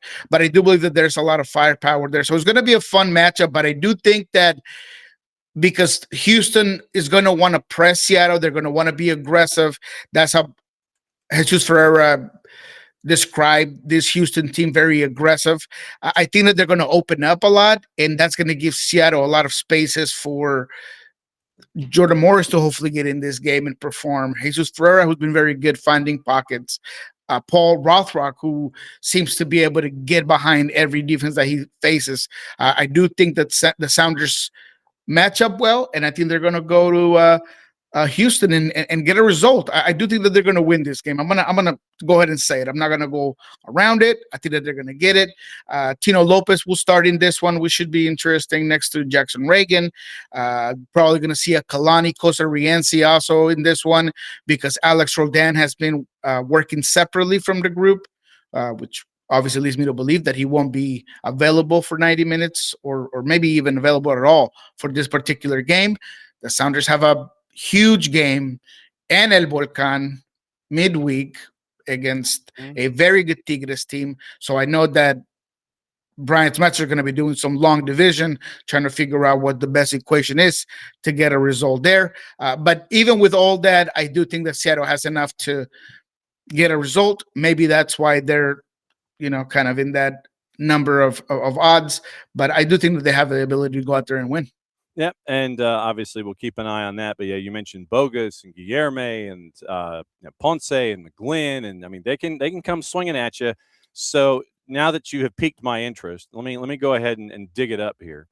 So it's an 8:40 Eastern time kick, and I'm going to look at numbers just to see. So 2.5 is a -118, and it turns at 3. 3 is a +142. 3.5 is a +200. So plus 200 for 3.5 if you go over at 3.5. So if you're thinking 2-2, if you're thinking goals like it's been in the past with Dynamo, something to keep an eye on there. That well, I like that. Yeah, plus, that's an interesting one. Plus 200 at 3.5. So yeah, a lot of goals, and so that was what piqued my interest when you mentioned that. All right, getting into a couple of other matchups here. RSL at home hosting Sporting. That's one of the afternoon games. Atlanta United and Columbus Crew. Crew is favored. Crew hasn't scored in a month, and they're favored going to Atlanta. Atlanta is a +188 in this one, as Miguel Almiron, Matias Galarza, they worked their way back from their time with Paraguay. But Crew, who doesn't have any offense, and we'll have Chris Dorn on with us tomorrow morning, yeah, they're favored. I found that interesting. The new stadium is being unveiled. Apparently, it's going to be ribbon cutting and the whole schmear. Messi and Friends, a -278, breaking open the new barn. Austin FC is a +700 on the board in that one. I'm not touching that at all. I mean, I'm really not that. They could give me 800 on that, and I wouldn't really necessarily do it. It's going to be interesting how this team bounces back, how they take in that. I like the way you know the cutting of the ribbon, all of that. There's a lot of symmetrics that go into it, but yeah, I'm not touching that one at all. I think Inter Miami is going to win that, no problem. Austin has been very Austin-like, just inconsistent, hard to figure out. I still like the roster. I still like where they're going, but I don't think that's quite ready yet. So I wouldn't take them at all. I wouldn't even take the draw. I think Inter Miami is going to be a clear winner in that one. I do like that Atlanta draw, though, against Columbus. Obviously, Atlanta, once again, getting some pieces back and trying to figure that out. But I'm with you. I think Columbus has really struggled on a little bit on chance creation, but that's not everything. Is just having that finisher. They've been really poor on set pieces. I have a hard time with their inability to control tempo, and I do think Atlanta can do that. I've been snake bit by Atlanta so many times that I cannot take them to win this game. But I think the draw is a solid one. +260 on the draw. With Columbus, they've had injuries up top with Wassam Abu Ali. He is, he's trying to get back to full song. It's been him and Rossi, your only 2 goal scorers this season at all for Columbus. Literally, that's it. It's like just the 2 of them. It's 5 goals, and they were all scored in their first 2 games.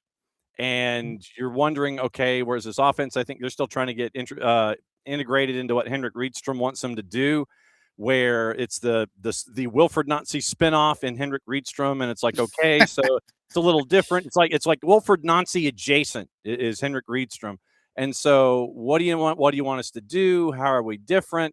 And it's just been up top, and it's just been an absence of goals for Columbus, and it's been an odd watch to see. Yeah, what's going on. For me, the biggest concern with Columbus is the midfield. There's just there is no one taking the leadership of the ball. There's no one dominating from midfield. I mean, they made Cifuentes look, like the Cifuentes, before he left LAFC. I mean, he was all over the place. He was getting inside the pockets. They were able to cut through the middle like, a knife going through butter. I mean, they're very gappy as well.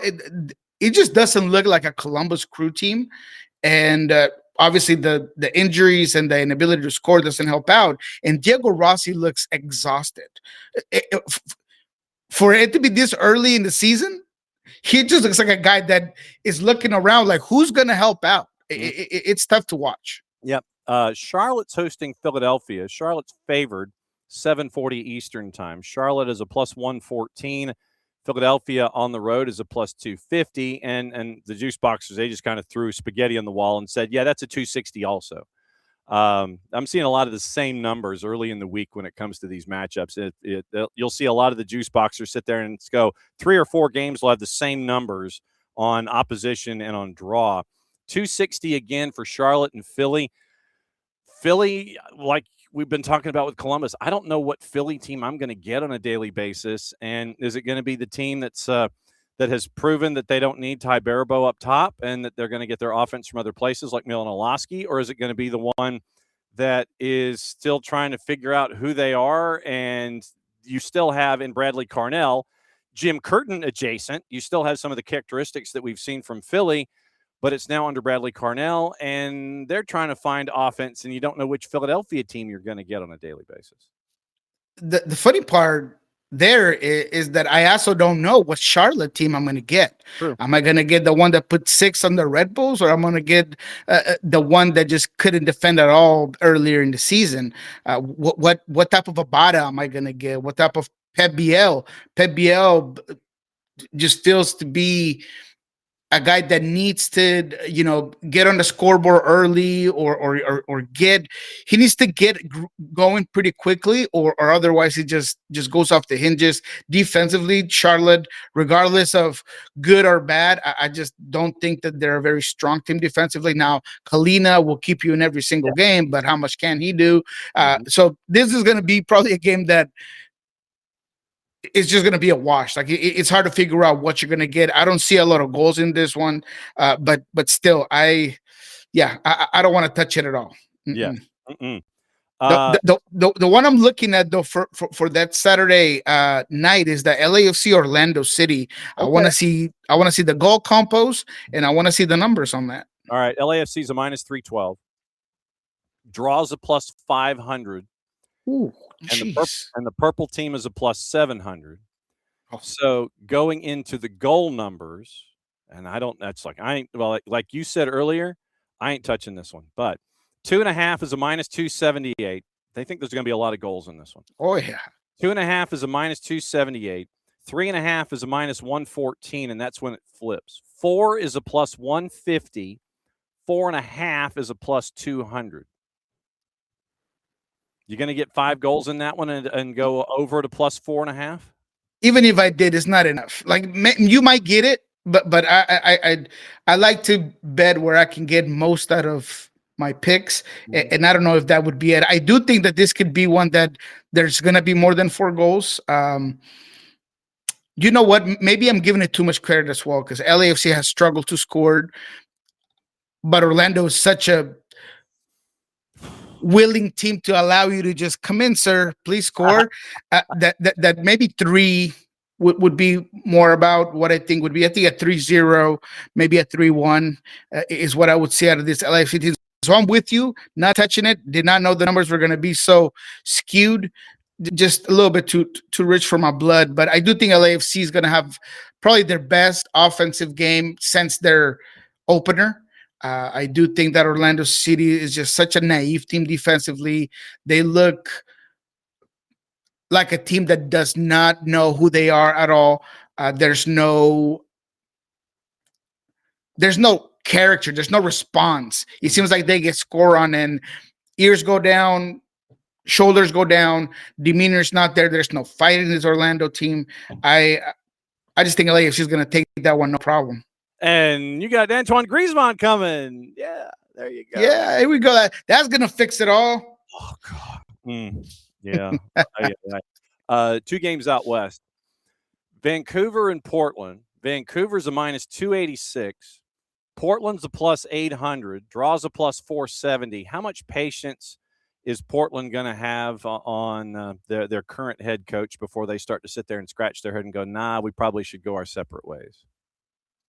I wish I could tell you, man. I mean, Phil Neville might have some dirt on ownership, or he's dating somebody's daughter. I don't know. I'm kidding. Maybe I'm being too aggressive there, but I just don't know. Phil Neville, we've had this conversation far too many times, so I'm not going to get too much into what I believe of him as a coach, but I think unless they get beat down by Vancouver, I don't know if that seed gets any hotter. If they lose by 1 or if they don't, play well, just nothing seems to push that over the top. I do think Vancouver will probably win this one. I don't expect a huge amount of goals, but I think Vancouver will win this no problem. Portland just seems to be a team that has a lot of individual talent, but there's no collective play. And even the guys, the big leaders and experienced players on this team don't seem to really be as engaged as I'm used to seeing. Talking about a guy like Diego Torres. So I just don't feel like this team is cemented enough. And I think that they're ready for just new leadership to come out from up top. And until Phil Neville goes, I have no belief in the Timbers being able to get out of the rut that they're in. And then one of the other 10:40 Eastern kicks, San Jose hosting San Diego. San Jose is favored at a +1.25, draws a +275, and San Diego FC is a +190. So San Diego FC is a dog on the road by a big margin, and the draws a +275 going to San Jose. Give me San Diego and give me the goals at 3.5. And I don't need to see it. I want you to tell me, but I'm taking San Jose. I'm taking the 3.5. The 2 late ones for Saturday, I'm locking in on, and I'm putting the juice boxes regardless of. And we'll talk about the other one here in a second. But give me San Diego. Give me the 3.5. All right, 3.5 is a +138. Okay, I'll take it still. So it flips at 3.25. 3.5 is a +138. So that's so you're going at over at 3.5, and you're going with the road dog in that one. So that's I looked at that one and I'm like, okay, both teams are on the plus side A, and both teams like to light it up B. And so I was liking the goals. Yeah, there's a lot of belief in San Jose, and I get it. I really do. But San Diego, I believe in their style of play and in the way that they get players into space. I think they're going to give San Jose a lot of problems. I mean, when I go back and think about that Sounders game, where the Sounders, with a lot of rotation and not everybody in full health, were able to get behind that back line as easy as they could. I think Dreyer is going to have a field day. I mean, I know that he was on international duty, but I think Dreyer is going to have a field day against San Jose, and they're going to have a lot of problems. LAG is slight favorite also. Your last 10:40 kick against Minnesota United, they're on the minus side at -105. Minnesota United is a +250. And the draws a +300. What's going on at Pulso Sports and Sound at Heart that folks need to know about? Yeah, hold on. I'm taking that draw, by the way. 300? Okay. I'm locking on that draw. Okay. I don't know. I feel it. I saw it. It was in the score line. I think it's going to be like a 1-1-2-2 type of affair. Minnesota has not been impressive, but they seem to be a team that they'll give you what you give them. And I think if LAG gets one, I think that they'll push numbers forward, maybe get one over on them. But I like that draw on that one. When it comes to Pulso Sports, you can find everything that we had this week. Lots of voices from the Sounders this week. We talked to Paul Arriola, we talked to Paul Rothrock, we talked to Jesus Ferreira. You can find it all on Pulso Sports. We are hopefully going to be able to get this show rerun. We haven't done that in a little bit, but we're going to once again go back to it because I had a couple of people reach out about the show. So I'm going to be making sure that this weekend we'll rerun this SDA show on Pulso Sports. On Friday, we're going to get with Jeremiah O'Shan to break down the week of training, talk a little bit about some of the moves that happened, Georgie leaving, everything that kind of happened in between, and what that means going forward for the Houston game, and then the trip to El Volcán, because the Sounders won't really train again here. Once they'll go to Houston They'll come back home, but they'll leave before there's an availability. So we won't be able to talk to the team. So we're going to talk a little bit about what that looks like. And then on Monday, of course, we're getting with Ari Lillenwall on Lobby Scorchers YouTube channel to talk about the week that was and see what happened this weekend in the MLS action. And we'll certainly do that. As always, my friend, it's great to see you. As you get into your second cup of coffee and head to your third, get your rest, my friend. Business is going to pick back up. We'll catch up with you again next week. You the man, boss. Appreciate you. All right, there goes Niko Moreno. Second cup of coffee. He's gonna pound that, and he's gonna start his day. Actually, he starts his day with us, which is also very, very humbling when he does that. So we had a show that went from Phoenix to Jenn Hildreth in her car to Lima, Peru, to Seattle, Washington, and now, as we're in added time, we're going to catch up with life when it comes to the U.S. women's national team on the U17 level. And it is after a recent qualifying for the U17 World Cup, and they're going to be heading to Morocco in the fall. And we wanted to reach out to their head coach, Ciara Crinion, and find out what's going on the U17 level. And when these moments happen, that's why we reach out to U.S. Soccer, considering that they're now, headquartered here in the SDH HQ of Atlanta, 12 miles from the airport and 23 from Mercedes-Benz Stadium. So obviously very rural.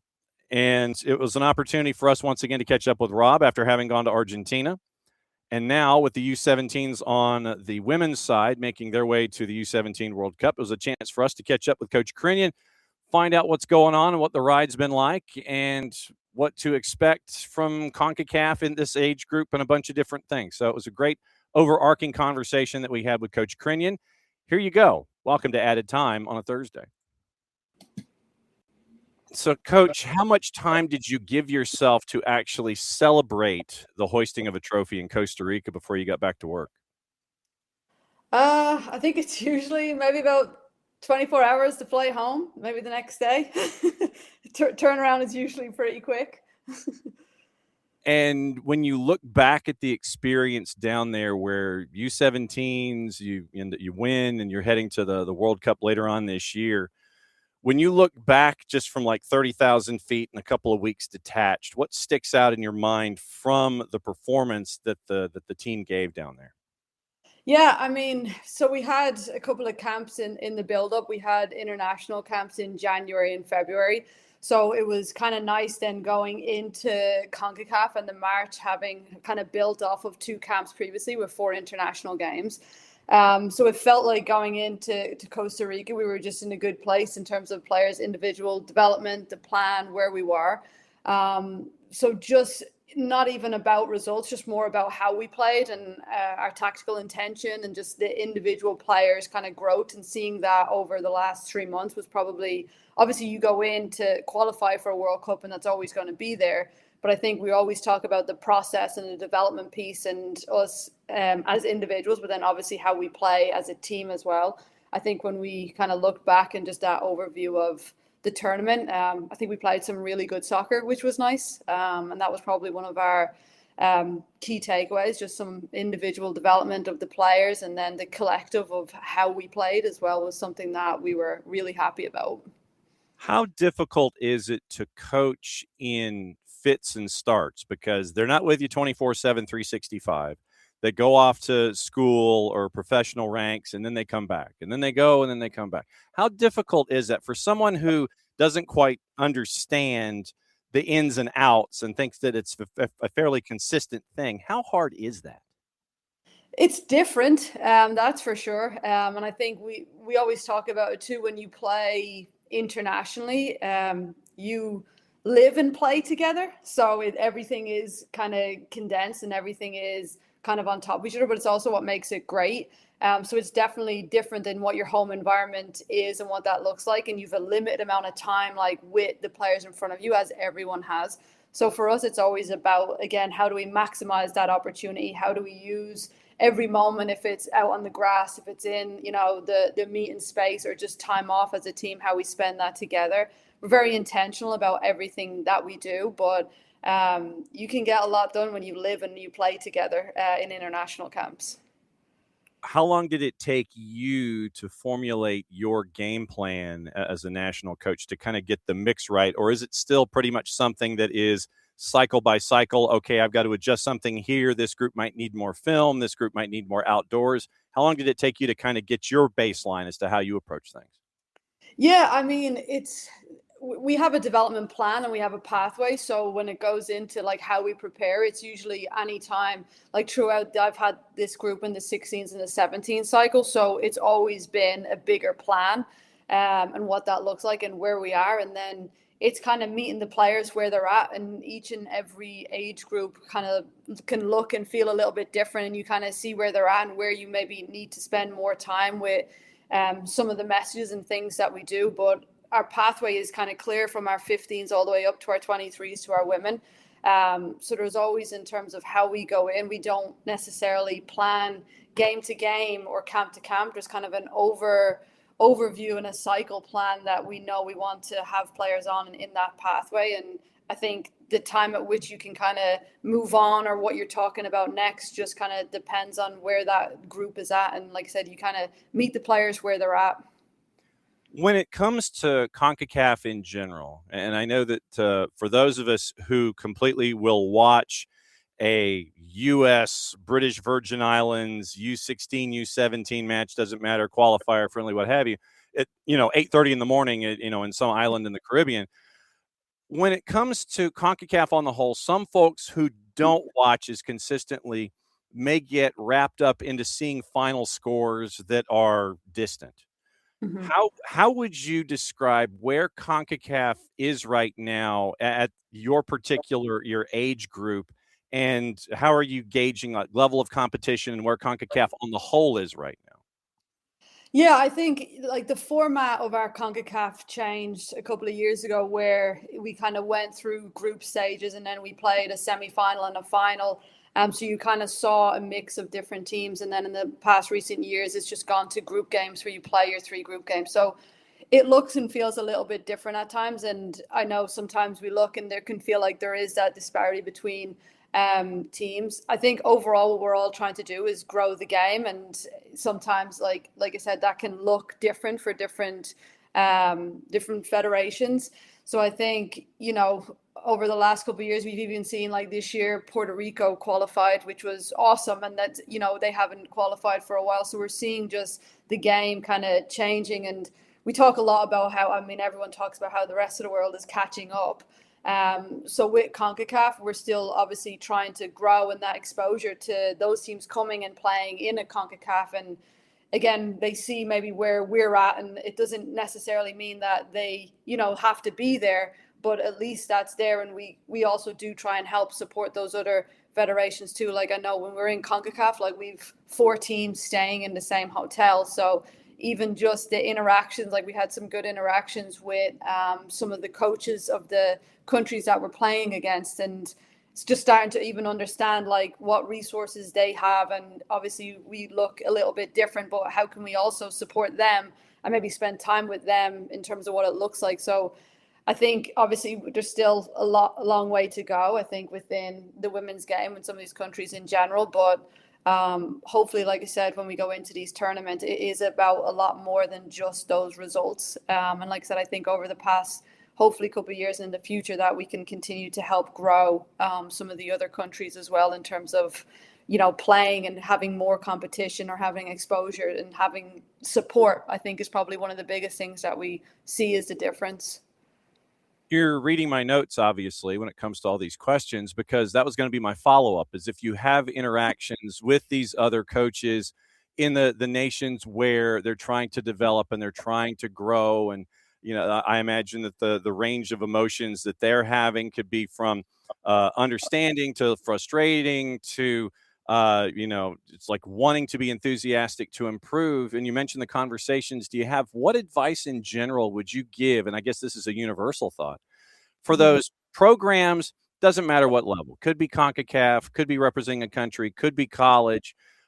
could be high school. What advice would you specifically give to those programs that are having hard times but want to grow the game and grow themselves? Yeah, I think it goes back to how we support and grow individual players. I think a lot of maybe sometimes we think about the team, whereas I think we have to kind of not think about the team and think about individuals and go into how do we support individual players in their home environment. Because I'll say the same thing, like in an international team, we spend the least amount of time with players. They spend the most amount of time sometimes in their home environment. So I think it goes back to individual development and how we support players, especially as a national team, maybe when they're not in camp, or what that looks like, or, everyone's pathway and home environment can look different. So how do we continue to help grow individual players based off of what their environment, I think, sometimes look like? I think then when we grow the individuals, then the collective changes as well. So any conversations we have, it's not tactical. It's not, a conversation of how we play or a style of play. It's more so about how do you support players when they're not probably in camp, and how we continue to grow individuals, because that's what's going to help then the collective. With your time collegiately, if my memory serves, Central Connecticut, Hartford, Seton Hall. Yep. And then you take the jump into the national team. What was it about taking that jump that was appealing at the time? You're like, yeah, I think I'm ready. I think this would be a good step for me. What was the catalyst to sit there and go, yeah, okay, I want to try something at the national team level? Yeah, it's an honor to coach a national team. And I think, and just player development and being able to contribute and be part of that is always just something that I absolutely love the game. I love coaching. So being a part of that and the difference of just the international game and what that kind of focus is and what that looks like was a big thing for me. And I think, yeah, it's, you get an opportunity to coach the best players in the country. And that, to me, is a massive, massive honor to be in that position and being able to contribute in that position. How different are you? Are you still pretty much the same coach that you were before national team duty? Have you changed and evolved? How different are you now than you might have been when you were in the NCAA? I hope I've changed, because, over time you want to get better and you want to learn about, yourself, and you learn about as much as players develop, I think coaches develop as well. So I hope I'm a different coach. I hope I'm a better coach. I hope every year that I spend coaching that I continue to, the same thing for me. I want to learn and grow, and you get that true experiences. So I hope I'm not the same coach as I was 5 years ago, and I continue to learn and grow. I would say even being within the position I'm in the past 3 years, just working alongside other coaches in the federation, learning from them, the support in the different departments that we have. You grow as a person and you grow as a coach, and it's something that I think is important that you have to continue to do, because as the game evolves, you have to evolve. And I'm currently on the pro license as well. So I think a big investment is that, if I can invest in myself and continue to learn and grow, I think it only helps anyone that we get to kind of work with. So I hope I'm a different coach. I hope I'm a better coach.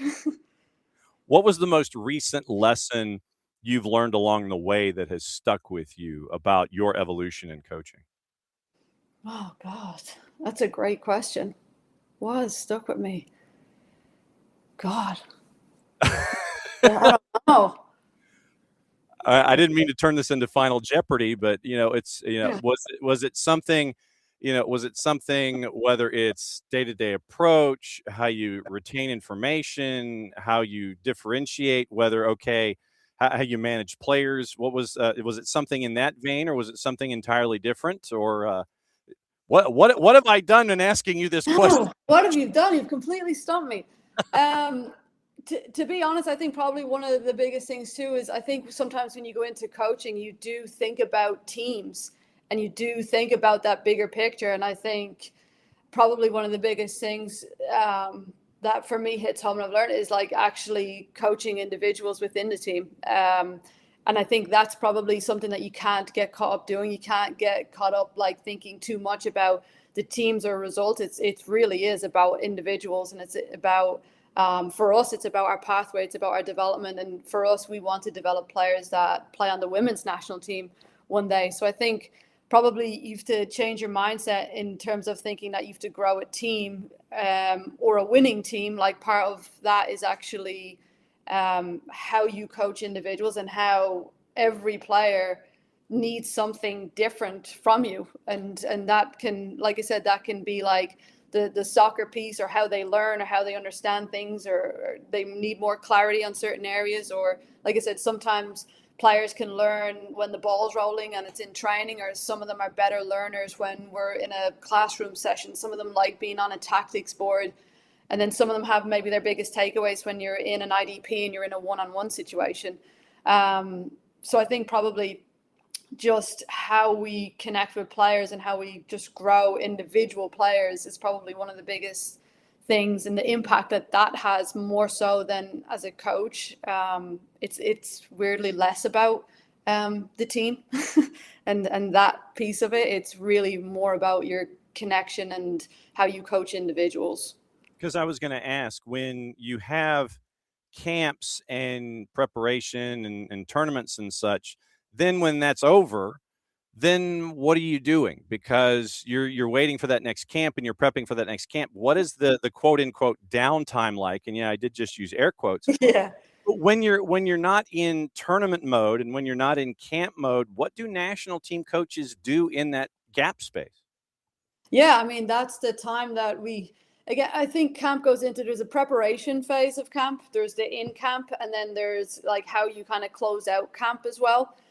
So that obviously takes time. And then when you're, usually sometimes then you go back into a preparation phase, a camp phase, and then a closeout phase of camp. But I think the time in between is the same thing, like connecting with players, connecting with clubs, like making sure that we are aligned. And it's not just about when we're in those we're in camp 8 days, 2 weeks in the last camp. So it can't just be about those 8 days. We have to maximize those 8 days, and we have to be super prepared and ready. But there's also then, how do we continue? Like I said, every player that comes out of camp has an IDP, so they have their own individual development plan. Well, our job too is to make sure that we support that when we're not in camp. So if that's going to games, if it's getting on Zoom calls, if it's just any sort of preparation or connectivity between like camp and out of camp as we start to go into the next one, I think that's probably where a lot of the time is spent. It's kind of reviewing, preparing, executing, then again reviewing it, preparing the next one, but then also making sure that we still connect with coaches, we still connect with players, we have check-ins, and that's usually kind of what the time in between camp looks and feels like. So when you have questions about coaching, and it could apply to the US way, it could apply just, to your own DNA, who is on your speed dial? Do you have anybody on a speed dial that you can sit there and dial up and go, I got a question about this, and that person's going to pick up the phone and answer it for you? Yeah, I mean, it's our other YNT coaches. We're lucky enough where we've got a great group of coaches that we all share. The job is quite unique. Like I said, it's not a club coach. It's, it looks and feels a little bit different. So I think we all go through the same thing, but a different way. So I know at any point that, if it's something about the game or tactically, usually maybe one of them have seen it, or Tracy Kevins is our head of development, who's been in youth national teams for years. And I think she has every experience possible. So she's always a resource that, if you have a question, I'd say usually it's happened to her at some point. So she'll have some story and feedback for you that's helpful. But I think we've got a really good support system in terms of, like I said, the other youth national team coaches. And then we have Tracy, who's our head of youth development as well, that at any point that we can always kind of chat things through. And like I said, she has a huge amount of experience that she can pull from that helps everyone.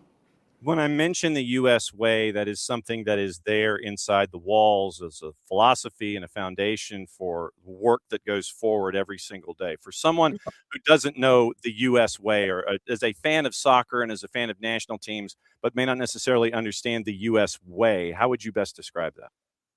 Yeah, I mean, the US way, we have our pathway from, obviously, like you said, for us, it starts at U14, like our talent ID, and then it goes from, our national teams go from 15s to 23s. And basically, it talks about how the player is at the center of everything that we do. And then around the player, we obviously have this support system, but there has to be, our environment is so important, the culture that we have, how a camp looks and feels. The player is always at the center of everything that we do. So our US way is built around, like I said, our environment, our tactical intention, but how a camp looks and feels to a player, knowing that the player is just at the middle of everything that we do, and every decision that we make is built around the player and their development. They're at the heart of everything, like I said, that we do. U17 Women's World Cup is in Morocco this fall. First and foremost, I hope you're getting all the miles and points that you're supposed to get from all of these trips. Yeah, you're getting all those? I mean, I wish we could just choose one airline. then it'd be great, but I'm kind of jumping around, so I have points in everywhere at the moment. Okay, I just want to make sure that you're still getting them. You're getting them. It doesn't matter what hotel or wherever, but you're still getting them all, right? I'm not. I'll actually have to check on that one. Yeah. Okay, so then with U17 World Cup in Morocco this fall, what is the timeline like? How many more camps are we talking about here before you head over to Morocco to bring home a rather large trophy in the fall, the largest of the large trophies? I imagine it is the size of the world in and of itself. It is the world-sized World Cup trophy. How many more camps are we talking about when it comes to prep and getting ready for the Women's World Cup this fall? So we have 2 more camps before our pre-camp for the World Cup. So in June, end of June, we'll be going to Japan. We play Japan twice in 2 friendlies. And then we'll have 1 more camp in August that will be in our National Training Center. And we're hoping to host some teams for international games in August. And then that will bring us up to the World Cup, where the World Cup, I believe, is October 17th. The World Cup starts, and we'll have our pre-camp usually right before that. So our pre-camp will lead us into the World Cup from there. So 2 more full camps, like I said, June and August for this group before we get into full World Cup mode. Not like you're not in it 24/7, 365 anyway, trying to prepare on the day-to-day. I can't thank you enough for peeling back the curtain, because those of us here at the network, we were like, hey, they've qualified for a World Cup. They've won group. Let's kind of dive in and find out what's going on with the U17s. I can't thank you enough for peeling back the curtain a little bit and letting everybody know what's going on. Obviously, now that we know how to get in touch with you as things continue to grow and evolve. We're going to be knocking on your door again. You, in turn, know how to come in. You know where the garage door opener is, and the key is under the mat. So you can come and visit anytime. Don't be a stranger. Thanks for doing this and explaining everything that's going on there with the U17s. I appreciate your time. Thank you. Thanks for having me.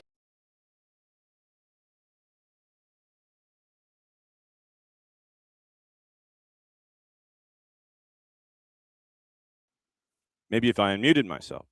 Coach Crinion there, head coach of the U17. It's always great to catch up with all of our coaches at U.S. Soccer, find out what's going on in particular age groups and levels of success and all that kind of stuff. So that was yesterday afternoon, and to be able to catch up with Ciara Crinion, very, very cool. Once again, U17 Women's World Cup, that is going to be in Morocco in October, and we'll keep an eye on all of that. Okay, a couple of things before we go. Gossip, rumor, and innuendo, what to watch, where to watch it, how to watch it. And that is brought to us by our friends at Fanatis, ftz.co/soccer down here. That link is important. How important is it, you say? Well, it's this important, because you can help them, help us, and help you by adding more matches to everything that you're already watching. With Fanatis, you get the B-in, and you get all the B-ins. And that way you get Libertadores, Sudamericana, you get the LPF out of Argentina, you get access to Tigo Sports, you get access to CATV, you get AFCON, you get CAF, you get CAF Champions League, the French League, the Polish League, and the Turkish League, and all of the competitions in between. That's just on the BNs. You get Teise out of Argentina. Then you get access to a lot of the Primera A and Primera B divisions in South America, Liga 1, Liga 1 Max Pro out of Peru. TSA gets you into Argentina and the Copa Argentina. So it's all there in one place. And you get CDO, and you also get TVV if you want to add Venezuelan television to your mix. But if you've got cable, as I always say as a public service announcement, if you have a certain cable company that has a certain cable package, you get that as a part of it. So I just wanted to let you know. All right, so today, Thursday, A-League already happened on the Plus. La Liga 2 is at 1 o'clock and 2 o'clock available to you. League 2, Paramount Plus at 3 o'clock.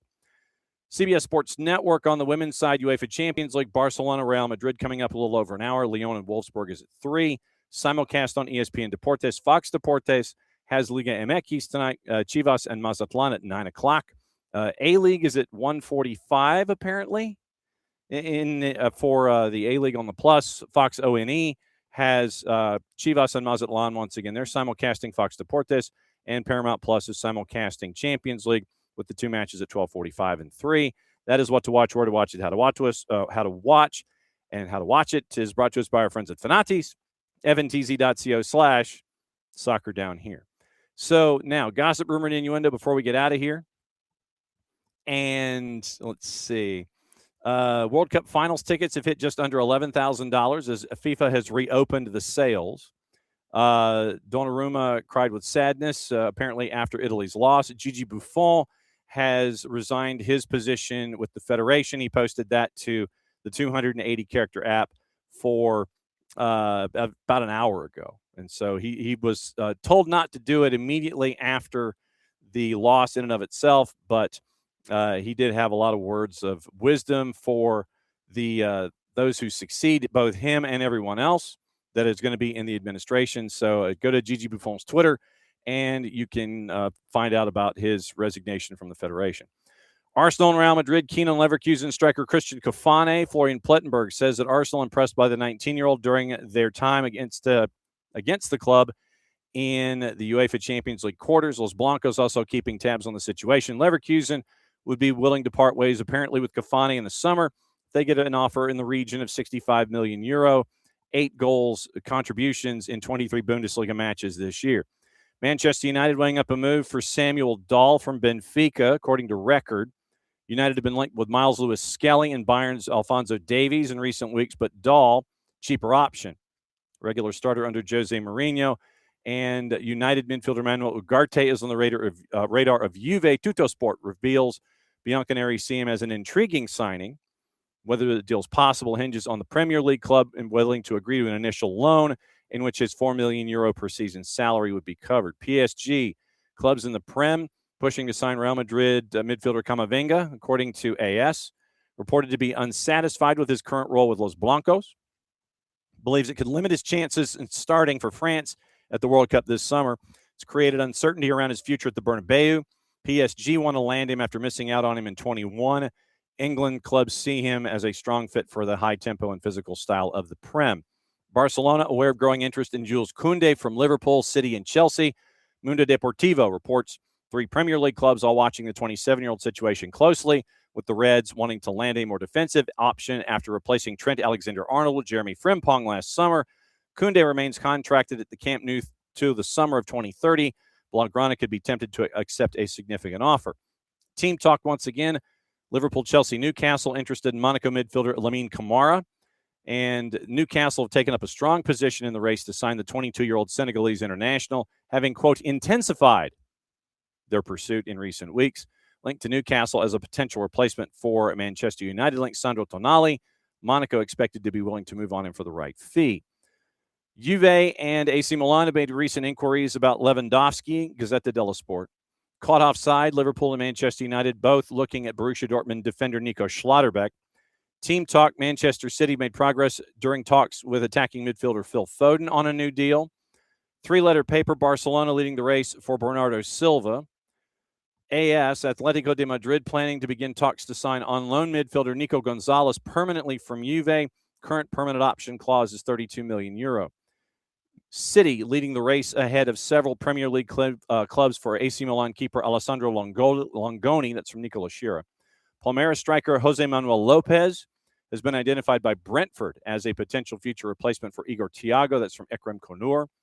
Everton monitoring the situation of John Stones at Manchester City. That's from TalkSport. Corriere dello Sport. AC Milan recently held talks with reps of Lazio defender Mario Gila amid hopes of signing him in the summer. Konur again. Bournemouth and Brentford among the teams interested in Mainz midfielder Kaishu Sano. City have made formal contact with Pep Guardiola regarding a decision on whether he will see out his current deal. That's from TalkSport. They're wanting some kind of a decision from him by the end of the year so they can figure out what they need to do going forward. Another couple of things to look at before we get out of here. This came from Sasha Tavolieri, and it has to do with the Belgian FA. And the note that Tavolieri gave from the FA about the FA. Belgian FA is in crisis, according to Tavolieri. Internal sources reveal an €8 million debt, shocking removal of the U16 national team, a world first, and growing financial pressure. Quoting Tavolieri, also player bonuses are also being cut, disputes piling up. Some players may receive only a percentage of promised payouts, and earnings vary depending on status within the national team. If the Red Devils miss the next World Cup quarterfinals, the fallout could be massive, according to Tavolieri. Then we have news from The Athletic and The Athletic FC on the 280 character app involving the monies that Roman Abramovich have attached to his time at Chelsea, and a decision that is going to be it's going to have to be made about financials, where they fit, where they're going to go, and what could be the future of all of those, the future with all of those funds that are just kind of laying around right now, waiting for the next step is to figure out where that money is going to go. So go back to yesterday. We mentioned Chelsea's debt and their debt service, and I'm trying to find the Abramovich really quickly. Okay, Roman Abramovich, according to Dan Sheldon over at The Athletic. Abramovich planning to defy the UK government by using a new charitable foundation in an attempt to break the impasse regarding the frozen £2.35 billion from the sale of Chelsea. The new foundation, which needs to be registered with the Charity Commission and be overseen by Mike Penrose, a former UNICEF exec, is due to outline Abramovich's intention for the money to be spent on global causes as opposed to being limited to Ukraine. This is in contrast to the UK government's stance regarding how the proceeds from the sale are spent, as it's long maintained that the $3.12 billion at current rates will remain frozen unless the Russian billionaire signs off on it only being spent in Ukraine. So you have, we mentioned Penrose, we mentioned that. The UK government back in 22 forced Abramovich to sell after Russia had invaded back in February of that year, sanctioned and had his assets frozen. The Blue Co consortium of Bowley Clear Lake bought the club in May. And Abramovich's proceeds, remember, have remained frozen ever since. In December, UK Prime Minister Keir Starmer threatened Abramovich with legal action unless Abramovich agrees to the government's conditions. Abramovich's reps, however, have long maintained it was never part of the agreement for the proceeds to only be spent in Ukraine. And now they're trying to break the deadlock, according to Sheldon, by utilizing a new foundation without the government's permission.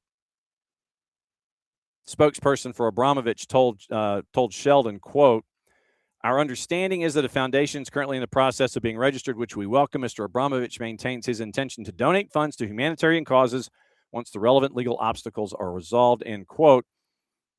Application for the new foundation due to be named the Foundation for Victims of Conflict, set to be submitted this week. And then they got a statement from Penrose about it. UK government suggesting it would continue to fight to ensure the sale proceeds went solely to causes in Ukraine. Sheldon got a statement from Foreign Commonwealth and Development.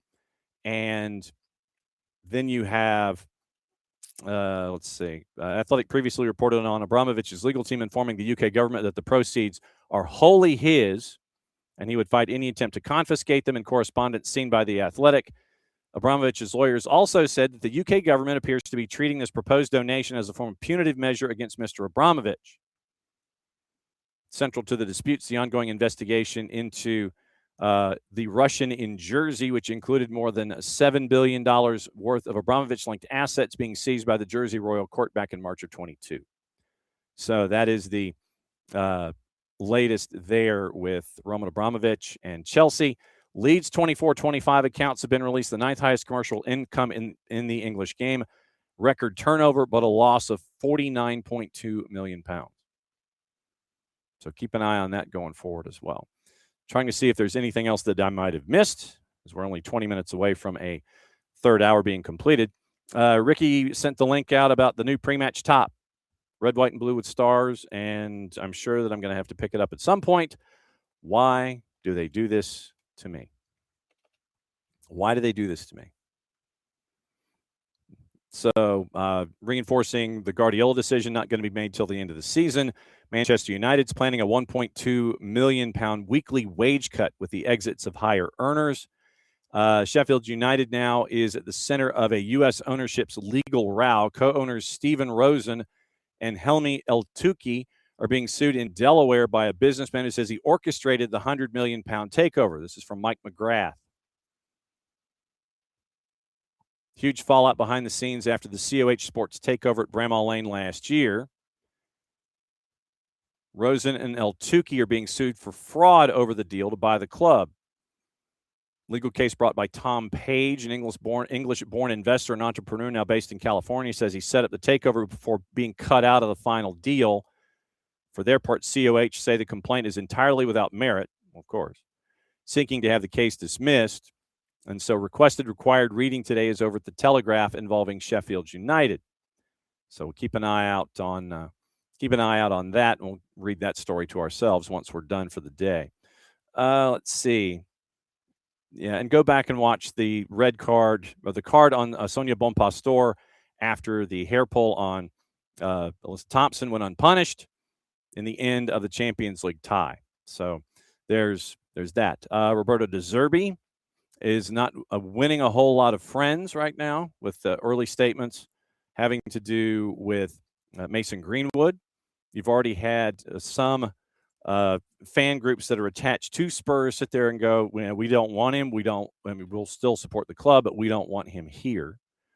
According to The Guardian, more than half of the nations in the World Cup facing extra costs as FIFA fails apparently to agree to a U.S. tax deal involving exemptions. And this comes from Matt Hughes over at The Guardian. FIFA has not agreed to a tax exemption with the U.S. government. And so now it's going to once again fall disproportionately on those smaller nations when it comes to the taxes and a tax-free status, which was not agreed to. Of the 48 qualifiers, 18 that have signed a double taxation agreement with the U.S., which exempts their delegations from paying federal taxes, most of whom come from Europe. Other than the hosts, the only non-European countries who have signed DTAs are Australia, Egypt, Morocco, and South Africa. Curacao and Cabo Verde could have a larger tax liability than England and France. Doesn't apply to players' earnings, as under federal law, athletes and artists are obliged to pay tax when they perform in the U.S., but it does cover backroom staff and coaches who at the international level receive far higher payments from their federations in any case. So European federations had feared back in February losing money at the World Cup due to high costs. Tax issues meant that teams from elsewhere have even larger concerns. FIFA's operational budget for each of the 48 teams fixed at $1.5 million. Daily allowance reduced from $850 to $600, despite higher costs of travel. Carlo Ancelotti is going to have to pay taxes on his earnings in both Brazil and the U.S. Thomas Tuchel is only going to be taxed in the U.K., just to give you examples. No state tax in Florida, 7 games taking place in Miami, 10.75% New Jersey, 13.3% in California, in L.A. and San Francisco. FIFA declined to comment to Matt Hughes, but they said that they're working with all national associations to provide help and assistance on tax issues. So, tax man's coming. And let's see. Once again, going back to the beginning of the show, news out of Australia saying that Sam Kerr is being linked to going to Denver at the end of her WSL season. So we'll keep an eye on that going forward. And Jermaine Defoe's got his first gig at Woking. So we'll keep an eye on that going forward. So tomorrow, 9:05 Eastern, it is Chris Doran batting leadoff, opposition research on our friends in Columbus. See if we can catch up with our friends at Beyond Goals Mentoring. And at 10 o'clock, we catch up with our friends from Apple TV. I think we know who it is, but can't quite confirm it yet. And then tomorrow night, it is Crown Legacy and Atlanta United 2, and we'll have that broadcast for you on the network. So thanks to the massive list of folks that joined us today.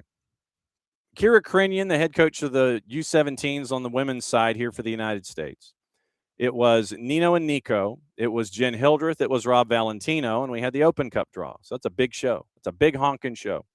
So for all of us here at SDH, once again, shout out to Sophia Cupertino, nominated as a finalist in the Rising Star category for the Atlanta Press Club Awards. That came out yesterday. So we could not be happier or more proud for what we're seeing from Sophia. And we know that she's just going to continue to kick ass. So that's Thursday. We knew we were going long when we did. So thanks to all of you who hung up with us and hung out with us the entire time. And we'll be back at it again, 9:05 Eastern. So in almost 21 hours and 20 minutes, we'll be back at it, and we'll get you started for your weekend. From everybody here to all of you there, let me say hi to everybody who was here before we get out of town. So it's it might, David, I don't know. Is it going to turn into the NHL's unfair because of Nevada, Florida, Texas taxes? I don't know. But I would imagine that there's going to be something that will be worked out by the end of it all. And if it isn't, then you're probably going to see the smaller nations get something of a financial addendum to help out so they can at least zero out in the competition. So morning, David. Morning, Ricky. Morning, Abby. Morning, Four Card. And let's see. So morning, Kefsey. Yes, and see, Kefsey has me thinking about Adrian Garcia Marquez. We need to have him on the show. I'm still got to figure that one out. Let's see. So Kefsey and David, and that was all who joined in the Twitch pitch. But once again, thanks to all of you for joining us this morning. Back at it again tomorrow morning, 9:05. And since it's the end of the show, that means we get to do this. Thanks a lot for hanging out with us, going supersized today on a Thursday Thoughts. We had a lot of them. See you again tomorrow morning, 9:05 Eastern.